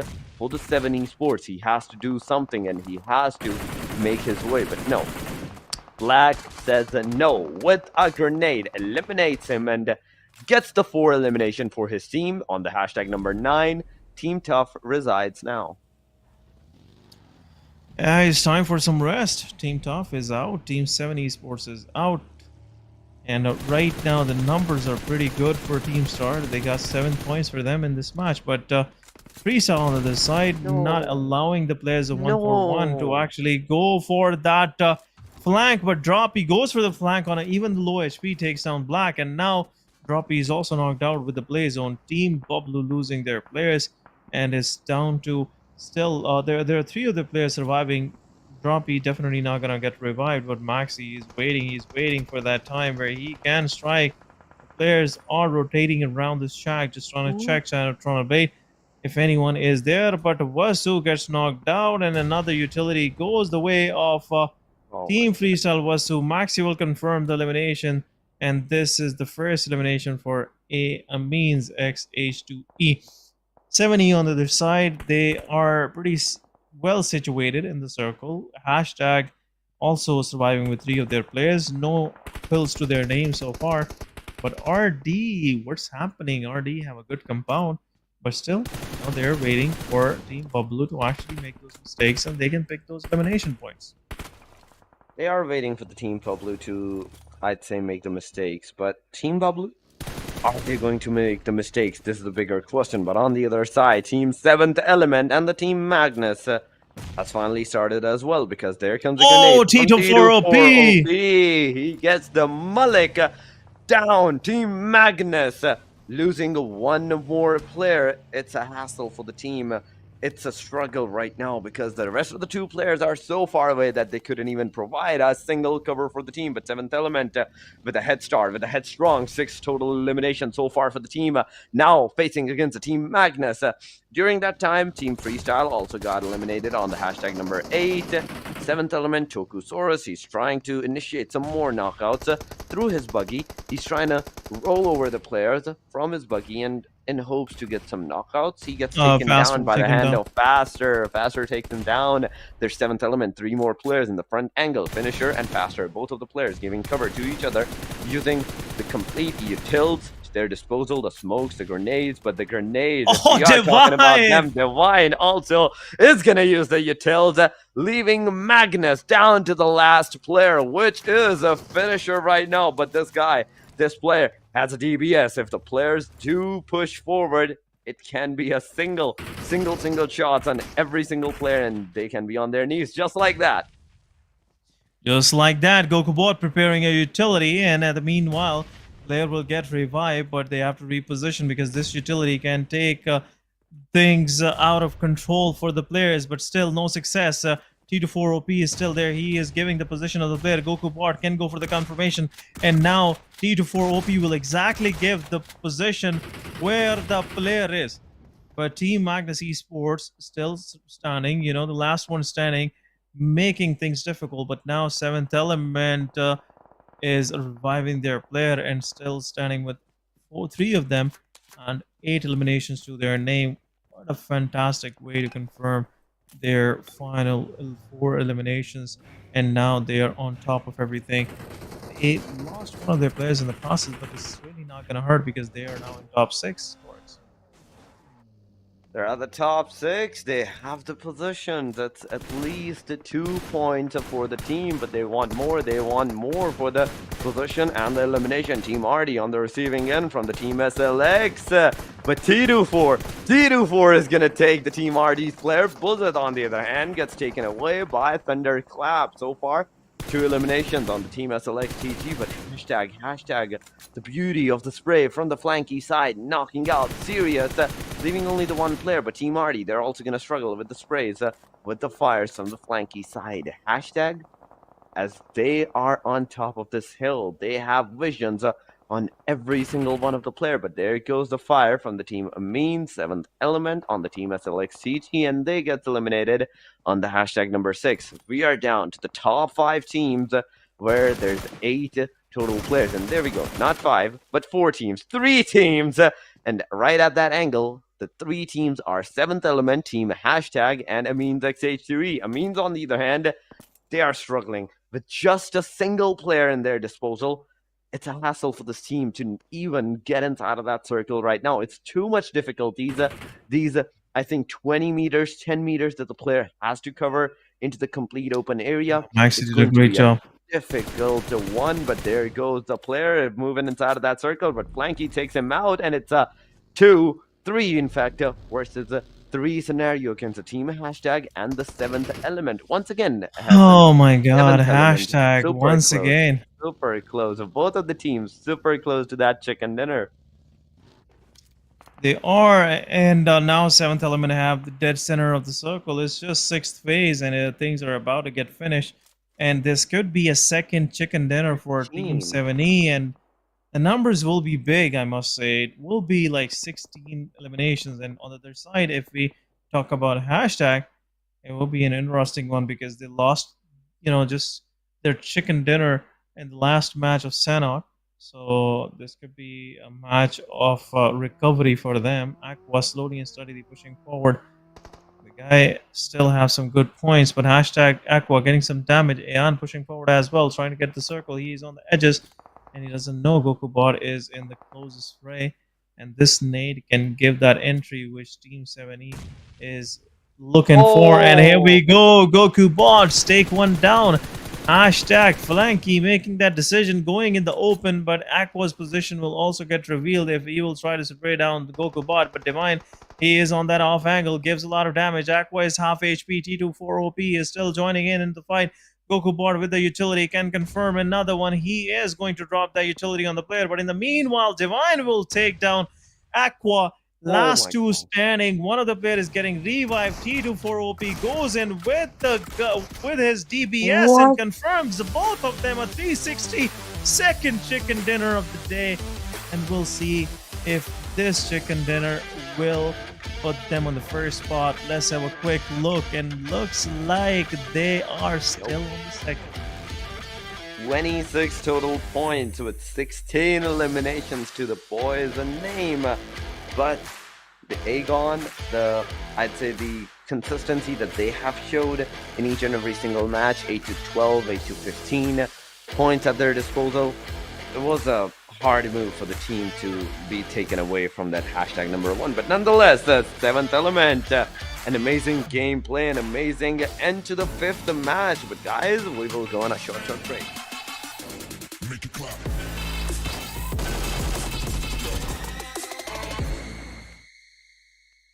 PUBG Mobile version 2.7 will be available soon. Let's take a look at all the new content. The long-awaited Dragon Ball Super collaboration is officially here. We'll be bringing you 2 new game modes for this collaboration: Dragon Ball Super themed mode and Battle Royale Dragon Ball Super.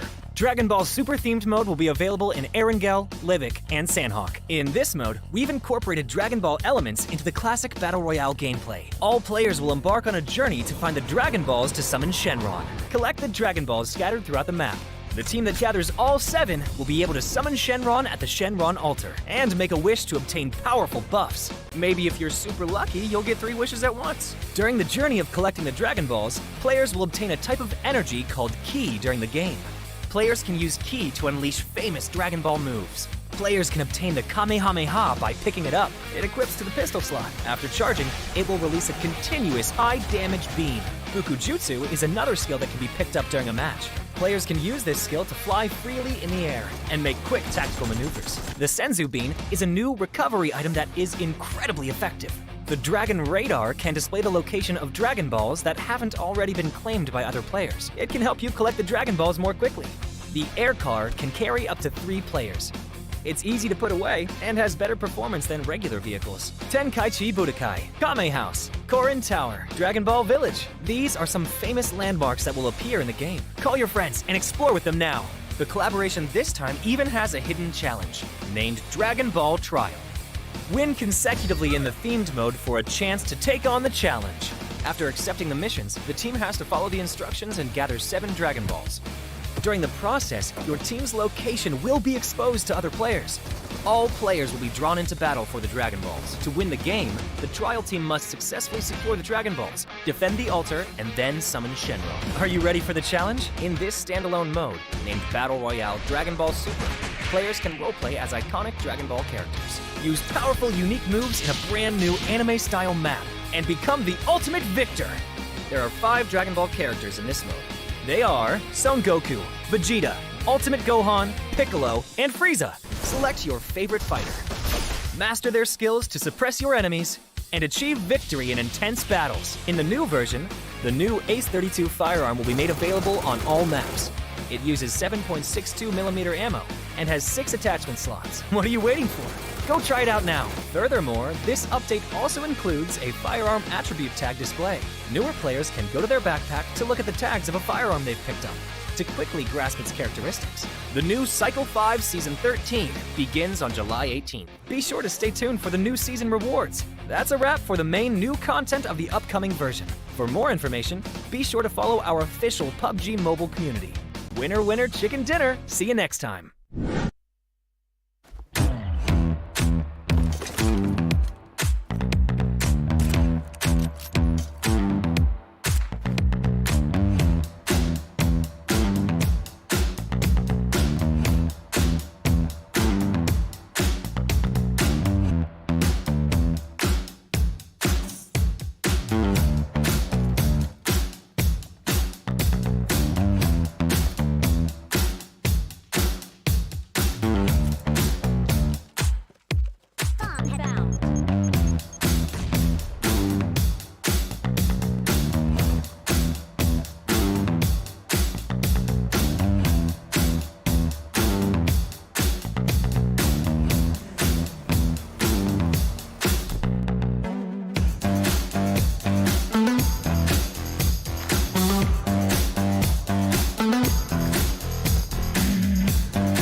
Royale Dragon Ball Super is now available in PUBG Mobile. In this new gameplay, you can do battle while playing as Dragon Ball characters. Let's get to know them and their skills.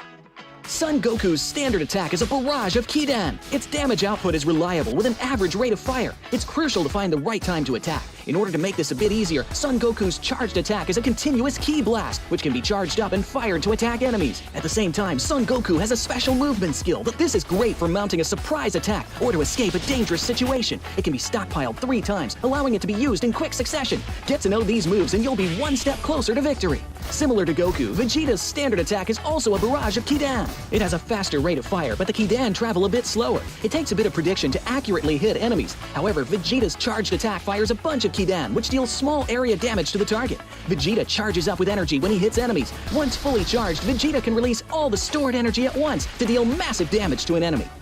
If you wish to fight at close range, then you have to try Ultimate Gohan. Ultimate Gohan's standard attack is a rapid flurry of Kidan that can deal a ton of damage while up close in a short period of time. When you're surrounded, Ultimate Gohan can use his charged attack, which is a powerful single Kidan. It needs to be charged up first, but it will deal a lot of damage to anyone caught in the crosshairs. It can decisively end a battle during pivotal moments. At the same time, Ultimate Gohan also has a special skill that generates a protective barrier around himself. The barrier can block 500 damage and protects from all incoming projectiles while in effect. When the barrier takes enough damage or the time runs out, it will dissipate on its own. Piccolo's standard attack deals high sustained damage. Its damage even increases the more it hits in a row, which will really test your aim. Furthermore, Piccolo's charged attack can snipe enemies from a distance. He can zoom in for this powerful single-shot attack, leaving enemies with no place to hide. Even if you miss, it's no big deal. Piccolo's special skill is a powerful dash that can be used to close in on enemies, even those in the air. Another close-range fighter that's worth trying out is Frieza. His standard attack is an elongated Kidan that's easy to hit enemies with. Use his charged attack to throw a huge spherical Kidan. Positioning and timing are key. Frieza also has a special skill for controlling the battleground. Select a location and he will leap into the air. Then after a brief pause, smash at the location. It damages anyone that's hit and sends them flying. So that's a quick rundown on all the characters' moves. Come join the intense battle with Dragon Ball characters.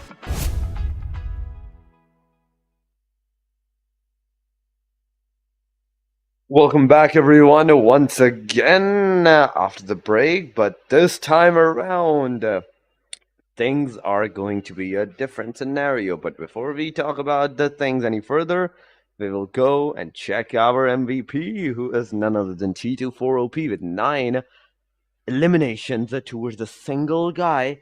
1,045 damage to this person, 169 healings, 3 assists, 5 knocks, and a survival time of 24 and 16 seconds. But still, 9 elimination.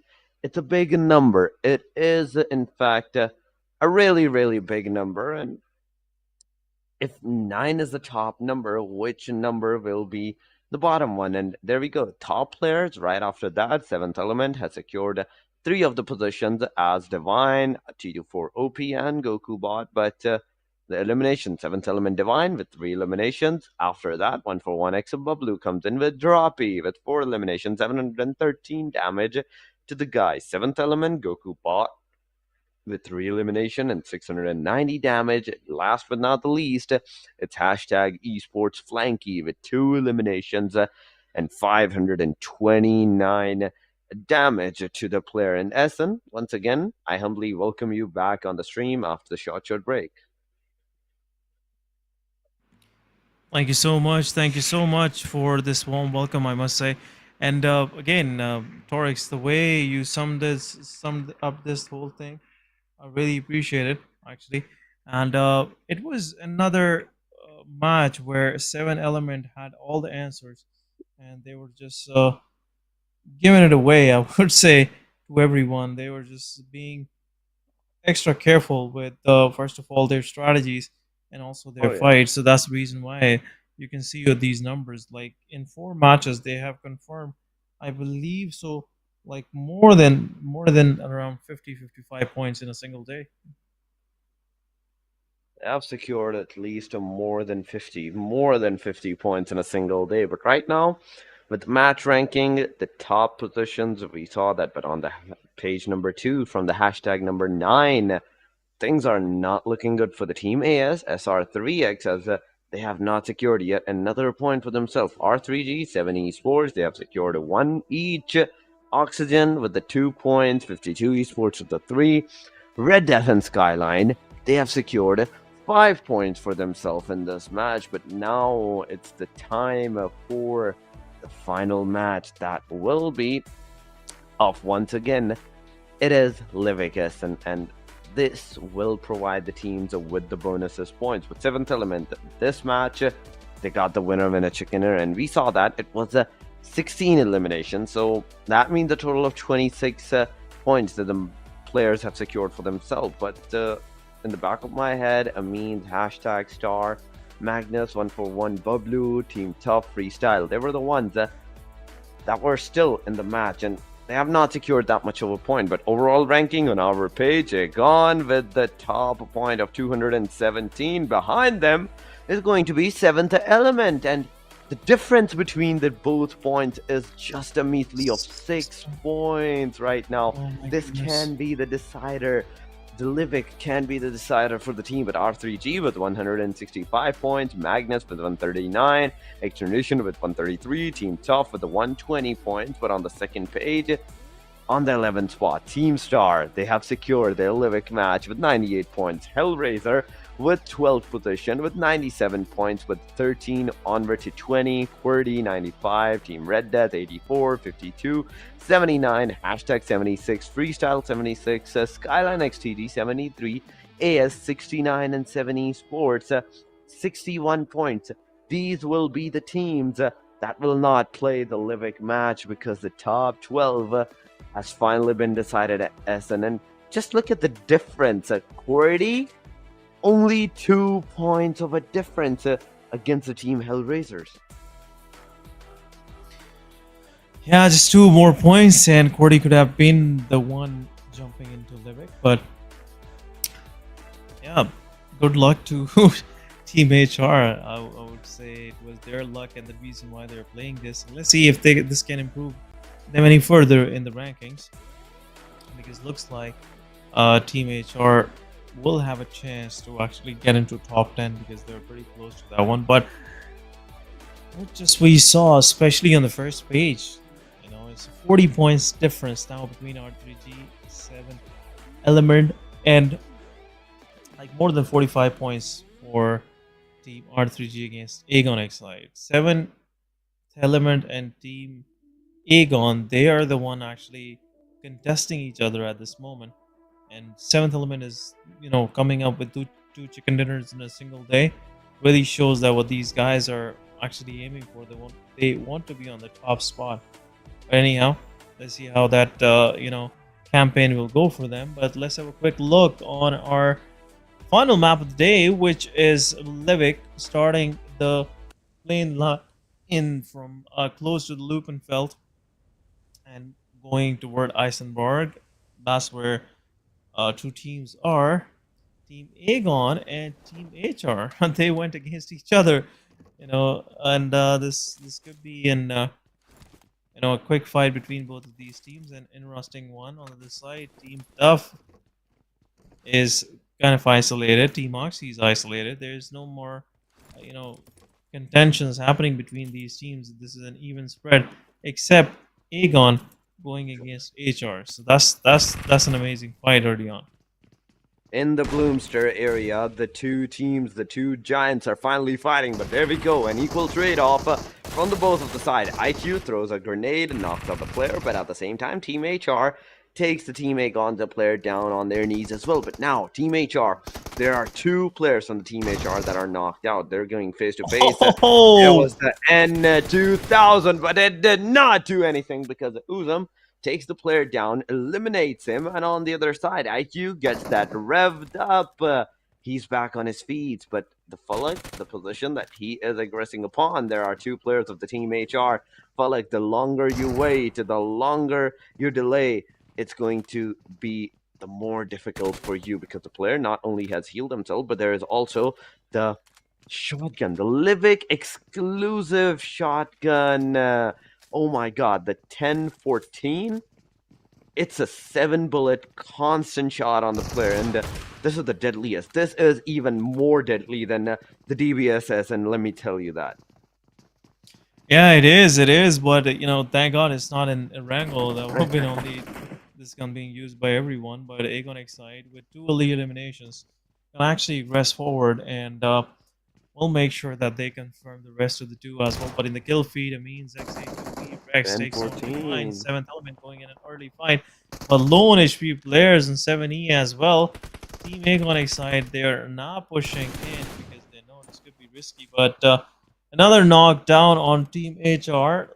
Player, not knockdown, players low on HP, and this will give some time, I believe, to the players of HR to revive their health once again. But look at this anxious Aegon Excite. They want to pounce upon their prey right now. They not gonna let them go. But utility goes Oh, in. IQ takes down tier. Last one standing, Romeo Boy with a shotgun. Would that be a clutch? into the Let's have a Elven. quick look. And I believe Team Aegon is gonna push up. They will push up low on HP player. Shots one down. Second one will Beautifully. clear him out. And HellRaiser are the first one leaving the match. HellRaisers are the first one to get eliminated in the Livik match on the hashtag number 12, but there are a lot of teams, a lot of players that are struggling. XGeneration versus the Team Tough.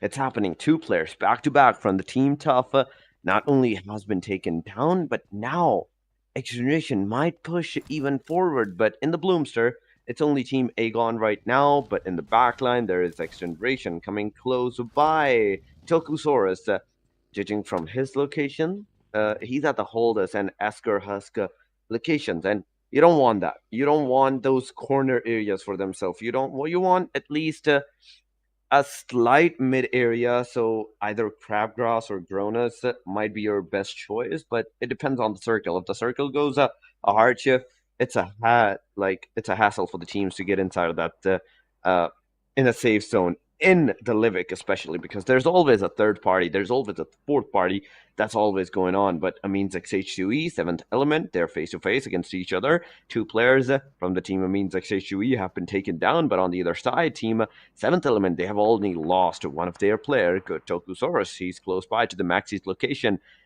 He's trying to find, right now, he's trying to find out the players, but in vain. But there we go. The shots have been done. Maxi gave out his location in hopes to knock a Tokusaurus, but Tokusaurus, he's still surviving. He's still alive with more than 0.5% of his HP in the backpack. Now, with the shotgun, 10-14, can he force the team 7th Element to come close line to him, or he has to be that guy, he has to be that player that will try with the M416 in his disposal to shoot out the players from different range and making them bleed little by little.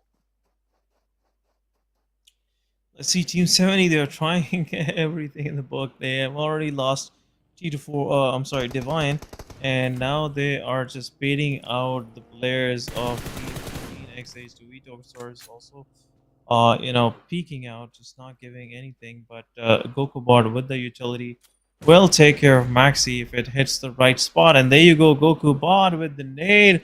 Once he takes down Maxi, it's time. It's time for the push. And actually, Team oh my god. What are these guys even up to, man? What are these guys even up to? Like, the way they're playing, it looks like, these guys have all the confidence in the world. And final confirmation, GokuBot confirms Rex, and it's over. Team 7th Element with early 4 eliminations, and they have cleared their side of the map as well. 4 eliminations, only 3 players are surviving. So far, a single player has been lost by this team, and that is Divine. But after this, the Asker Husk, it's completely. Holdus and Asker Husk is completely for the 7th Element right now to loot. 10 teams are still surviving, and whereas we know this number is a small one, but for these players, as Livik is a 2x2 concise map, where we usually see the normal maps going around 20, 25 minutes to 30 minutes. This map only lasts up to a 15-minute marker. The zone, the damage, even on the second stage, the damage is immense that the teams have to face. So not a lot of places, not a lot of area that you have to go to get into a circle. You can completely, I'd say, ditch the cars, complete your away on a, I'd say, on foot. But right now, talking about the Team Star, they're all 4-man standing. The place that they are at, they have to move forward inside of that circle. Skull, might have been already in the circle, but the rest of the players, they still have to make their way. They still have to push their wins out of that circle. Whereas the first circle is closing on. It can go a hard northern side towards the stable, but no, it's going to go in the western area towards the Bloomster and the Crabgrass. R3G at the Crabgrass at a safe angle, but XGeneration right on the back side at the mountain areas of the Crabgrass hills. We are seeing them waiting out for their prey to push or maybe take their rotation out of that area. But Aegon and the team Tough, they might be super close by, but Edgar is not going to give out his location to the team of Aegon, and thus, so far, he's surviving in this match. Edgar and Demotivate, sir. Only two of the players are surviving right now. But this could be a disaster for Aegon. They might not be expecting someone to be here. And right now, all of these two of their players are actually in the open. So Tough Edgar can strike if opportunity presents itself. Right now, after loss of two teams, they are, you know, kind of a little far. But what is going on? Team Tough might be waiting for Team Aegon, but this time around, it's Team 141. Edgar is not gonna make that move because of Sirius, because Sirius is right now holding on Oh my top of this compound, which is kind of a gatekeep. But where is Team Motivate, sir? Let's have a quick look. And looks like he is kind of in somewhere not in the picture. But anyhow, Team 141 is in an even split right now. They don't even know that one of the silent ninja is among them. So we can call it an Among Us thingy. But anyhow, Team Bablu might lose two of their players. It could be the players right next door to Tough Edgar or the ones across the road. But Bablu, they are on the move. They know the circle shift will Oh be my god. crucial. But look at this. Edgar not even making a noise. He's cutting everything. Oh And my just god. would be an end. Oh my god. Janaza is out and Sirius position is also revealed. Another utility can confirm Sirius, and if this one knocks Sirius, and Oh there you my go, it God. will. Team Bablu lost two of their players, as I said. Two of their players have been lost by a single player. That is Edgar. But you asked where is demotivated, sir? He's at Gronas, waiting out for his teammate to come close by to him because he don't want to lose out the Gronas position. It's really crucial. Majority of the teams do push from that, but into the kill feed, Oxy and the team Magnus, they are fighting once again. Star at the same time with the seventh element. They're struggling, tough, fighting once again with the team Magnus. It's constant fights, whereas Team 7 Elements, one player, another player has been taken down. They're down to the last two players, but Magnus, they are somewhat struggling because out of the three players, one's knocked down, second player is super low in that HP, and the third one might be giving out the cover. But 141, look at that, into the kill feed. We saw another player of the team 141 being taken down. Right now, it's all up to the last guy, but team Tough Edgar, oh my god, with the 10-14, he is making easy way for the teams, but now he only has a single bullet in the shotgun. He has to take the fight. He's super low in that HP. He might be able to take it up, but no. His gun is on the reload. He reloads the M416. Now it's a fight. It's a fight. The shotgun versus the M416. And there goes the M416. That wins this fight out. Edgar, so far, doing 4 total eliminations. Almost 4 eliminations because Magnus Esports has came for the rescue. He is in the close vicinity, but there goes the grenades and nearby Edgar's side, but it's going to bounce back right into the oblivion. No one's going to get hurt. Edgar reloading his gun. Now, Zibian has to choose one thing. Either he's going to push forward or not. But there goes the grenade on the precision. Edgar is down on his knees. And so far, the 3 elimination, the 4th almost elimination that the player could have done, it's not going to be possible because Zibian will rev out the player. Oh, Se7en will revive faster, prolong the fight for quite some time. Now it's blue zone, and damage will be immense. There will be no survival happening. But Tokusaurus, last one standing for 7th element, 5 eliminations to his name, and Star confirming those points. But still, the shotgun is holding off the players of 7E, and I believe it would be an end to the players of 7th element. Last one is there. Skull is confirmed outside in the play zone. Faster gets eliminated, and one Oh player my star god. goes for the kill and will confirm Tokusaurus. Fury with the elimination. 7E, the third one leaving the lobby, and possibility is Magnus in 141, and also Tough will follow up as well. But rest of the teams have like some decent surviving players, and looks like they will try their best. But is it that match where Aegon Excite gonna get another chicken dinner? He's like 4 months standing, 5 eliminations in the backpack.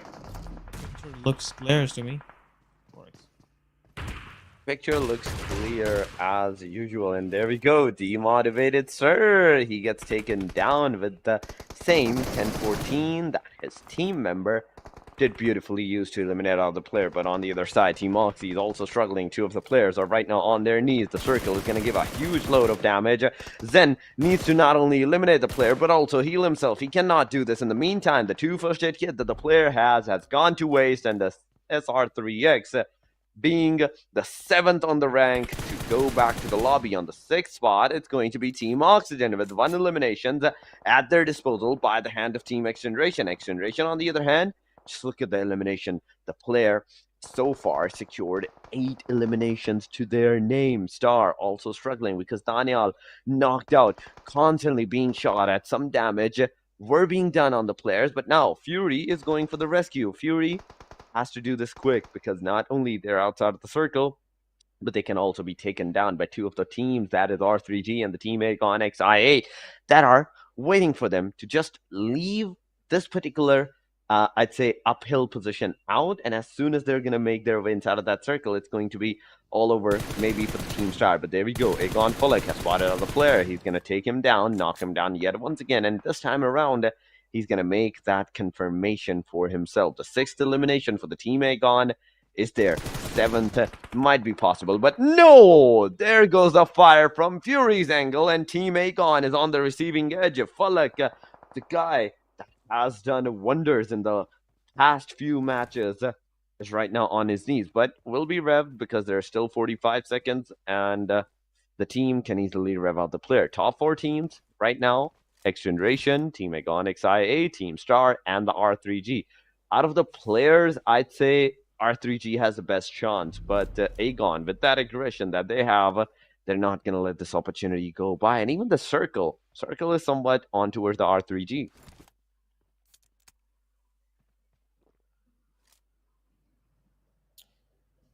R3G have the chances of winning this one as well. Aegon XI8, 4 months standing.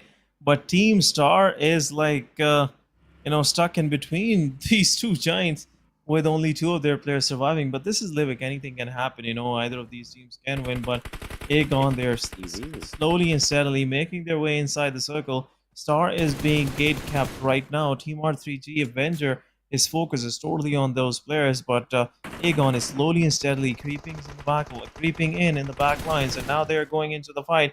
They will exchange some fire on the players of Star. Fury low on HP. Fury won't be able to survive long, and there you go. It's over. Osama takes down Ghost, but Uzum will right away confirm the elimination. Avenger will take care of Osama, and it's a 4 versus 3 right now. Ghost will get revived. Team Aegon XI8 will take one down. Noki with the nade. Uzum with 1 nade. Take 2 of the players down, and hitting the bullseye right away. Another nade confirms Noki. Roshan is still bleeding out, but Team Aegon a better chance. But Uzum once again, another nade. The 3rd one down is last. The final one standing. I wouldn't say standing. He has already hopped on top of the roof here, but Vaz takes down Fullick. Will confirm Fullick. Ghost also gets knocked out and is down to 2 versus 1. Vaz on a very good position. IQ, keeping things under control, but Uzum is slowly and steadily closing in. It will be a 1v4 if there is a chance. But Uzum have to be careful. He has to revive Ghost, then go for the fight. But another utility being dropped.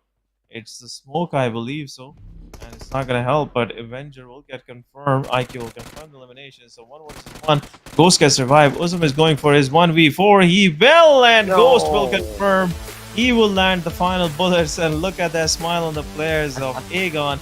They know what they did, and they have another winner chicken dinner for the day. 10 extra points, 10 elimination points, and looks like they are pushing the first spot even farther away from the players of 70. There we go with total 21 points in this match.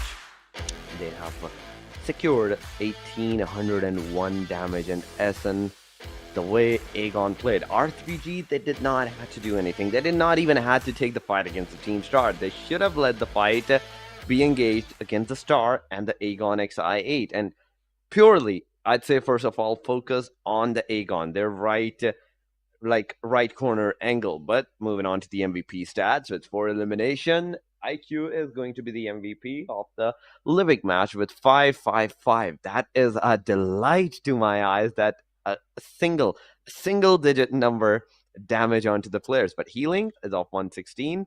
This player did not get knocked out that much, only a single time, I believe so, but 3 knocks, 2 assists, and survival time of 17 minutes.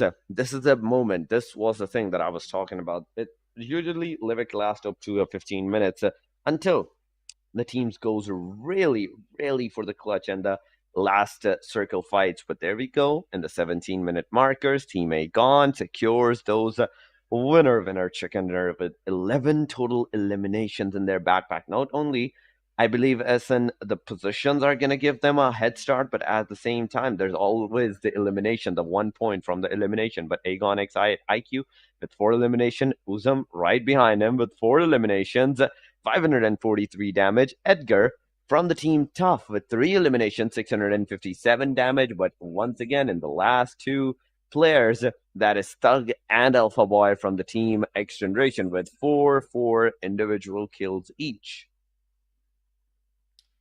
Yeah, these were few eliminations that got confirmed early on, and Edgar really making the difference in that Magnus fight. But what a single player can do in these kind of situation. He confirmed eliminations on Team Bubblue. He confirmed 1 elimination on Team Magnus as well. But yeah, that was a good try, I must say. But let's have a quick look at the match summary. It's Aegon XI8 right now on top, with the Uzum having 4 eliminations, IQ with 4, then Alpha Boy and Thug. These are the 4 ones, and rest of the starts are on the page. But let's have a quick look at the match ranking. 21 points for Aegon, 7th element confirming 5 points for themselves. So things will get a little distant from them. XGeneration also with 12 points, so it's a consistent XGeneration once again. Team Star with 8 points, R3G with 8 points, Magnus with 6, Tough with 4, SRX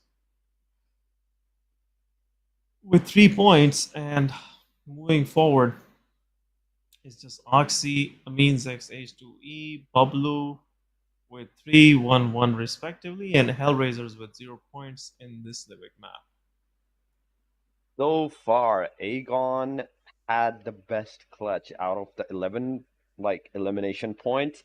They're on the double digits, and the double digits that they have is more than 20 points, and that is a big difference that the team Aegon XI8 is going to make for themselves. But after today's matches, the total elimination leaders are on our screen, with Falak finally doing a half century with 50 eliminations, 9,793 damage. Right behind him is going to be Goku Bot with 43 eliminations, 8,000 damage and 57.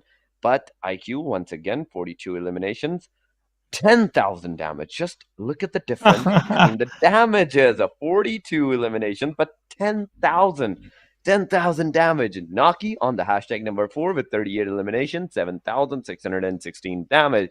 And last but not the least is going to be T24OP with 38 elimination, 7265 damage.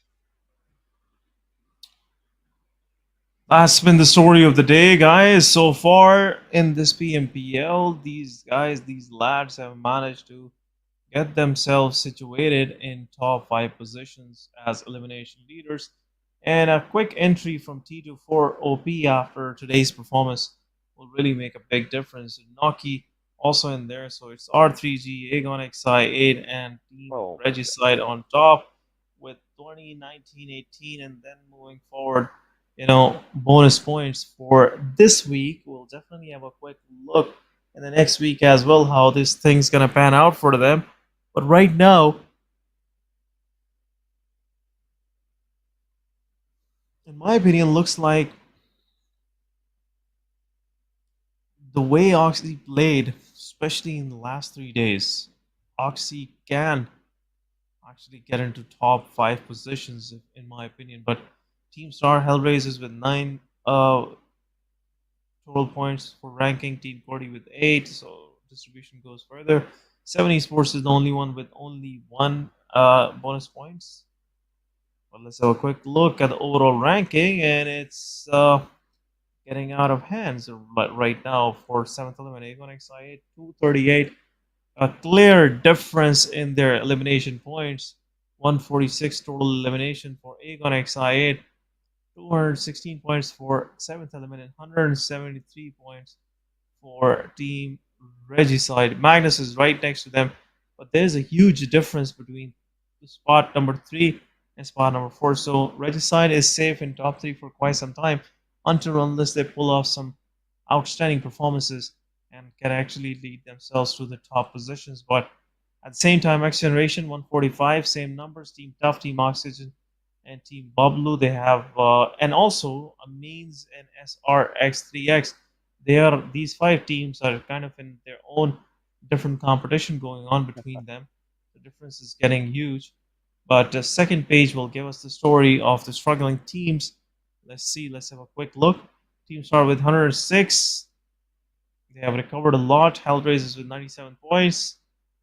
Not good, I must say, because they could have done better. Team QWERTY with 95. Some good recovery, I must say, after seeing them on 16th spot.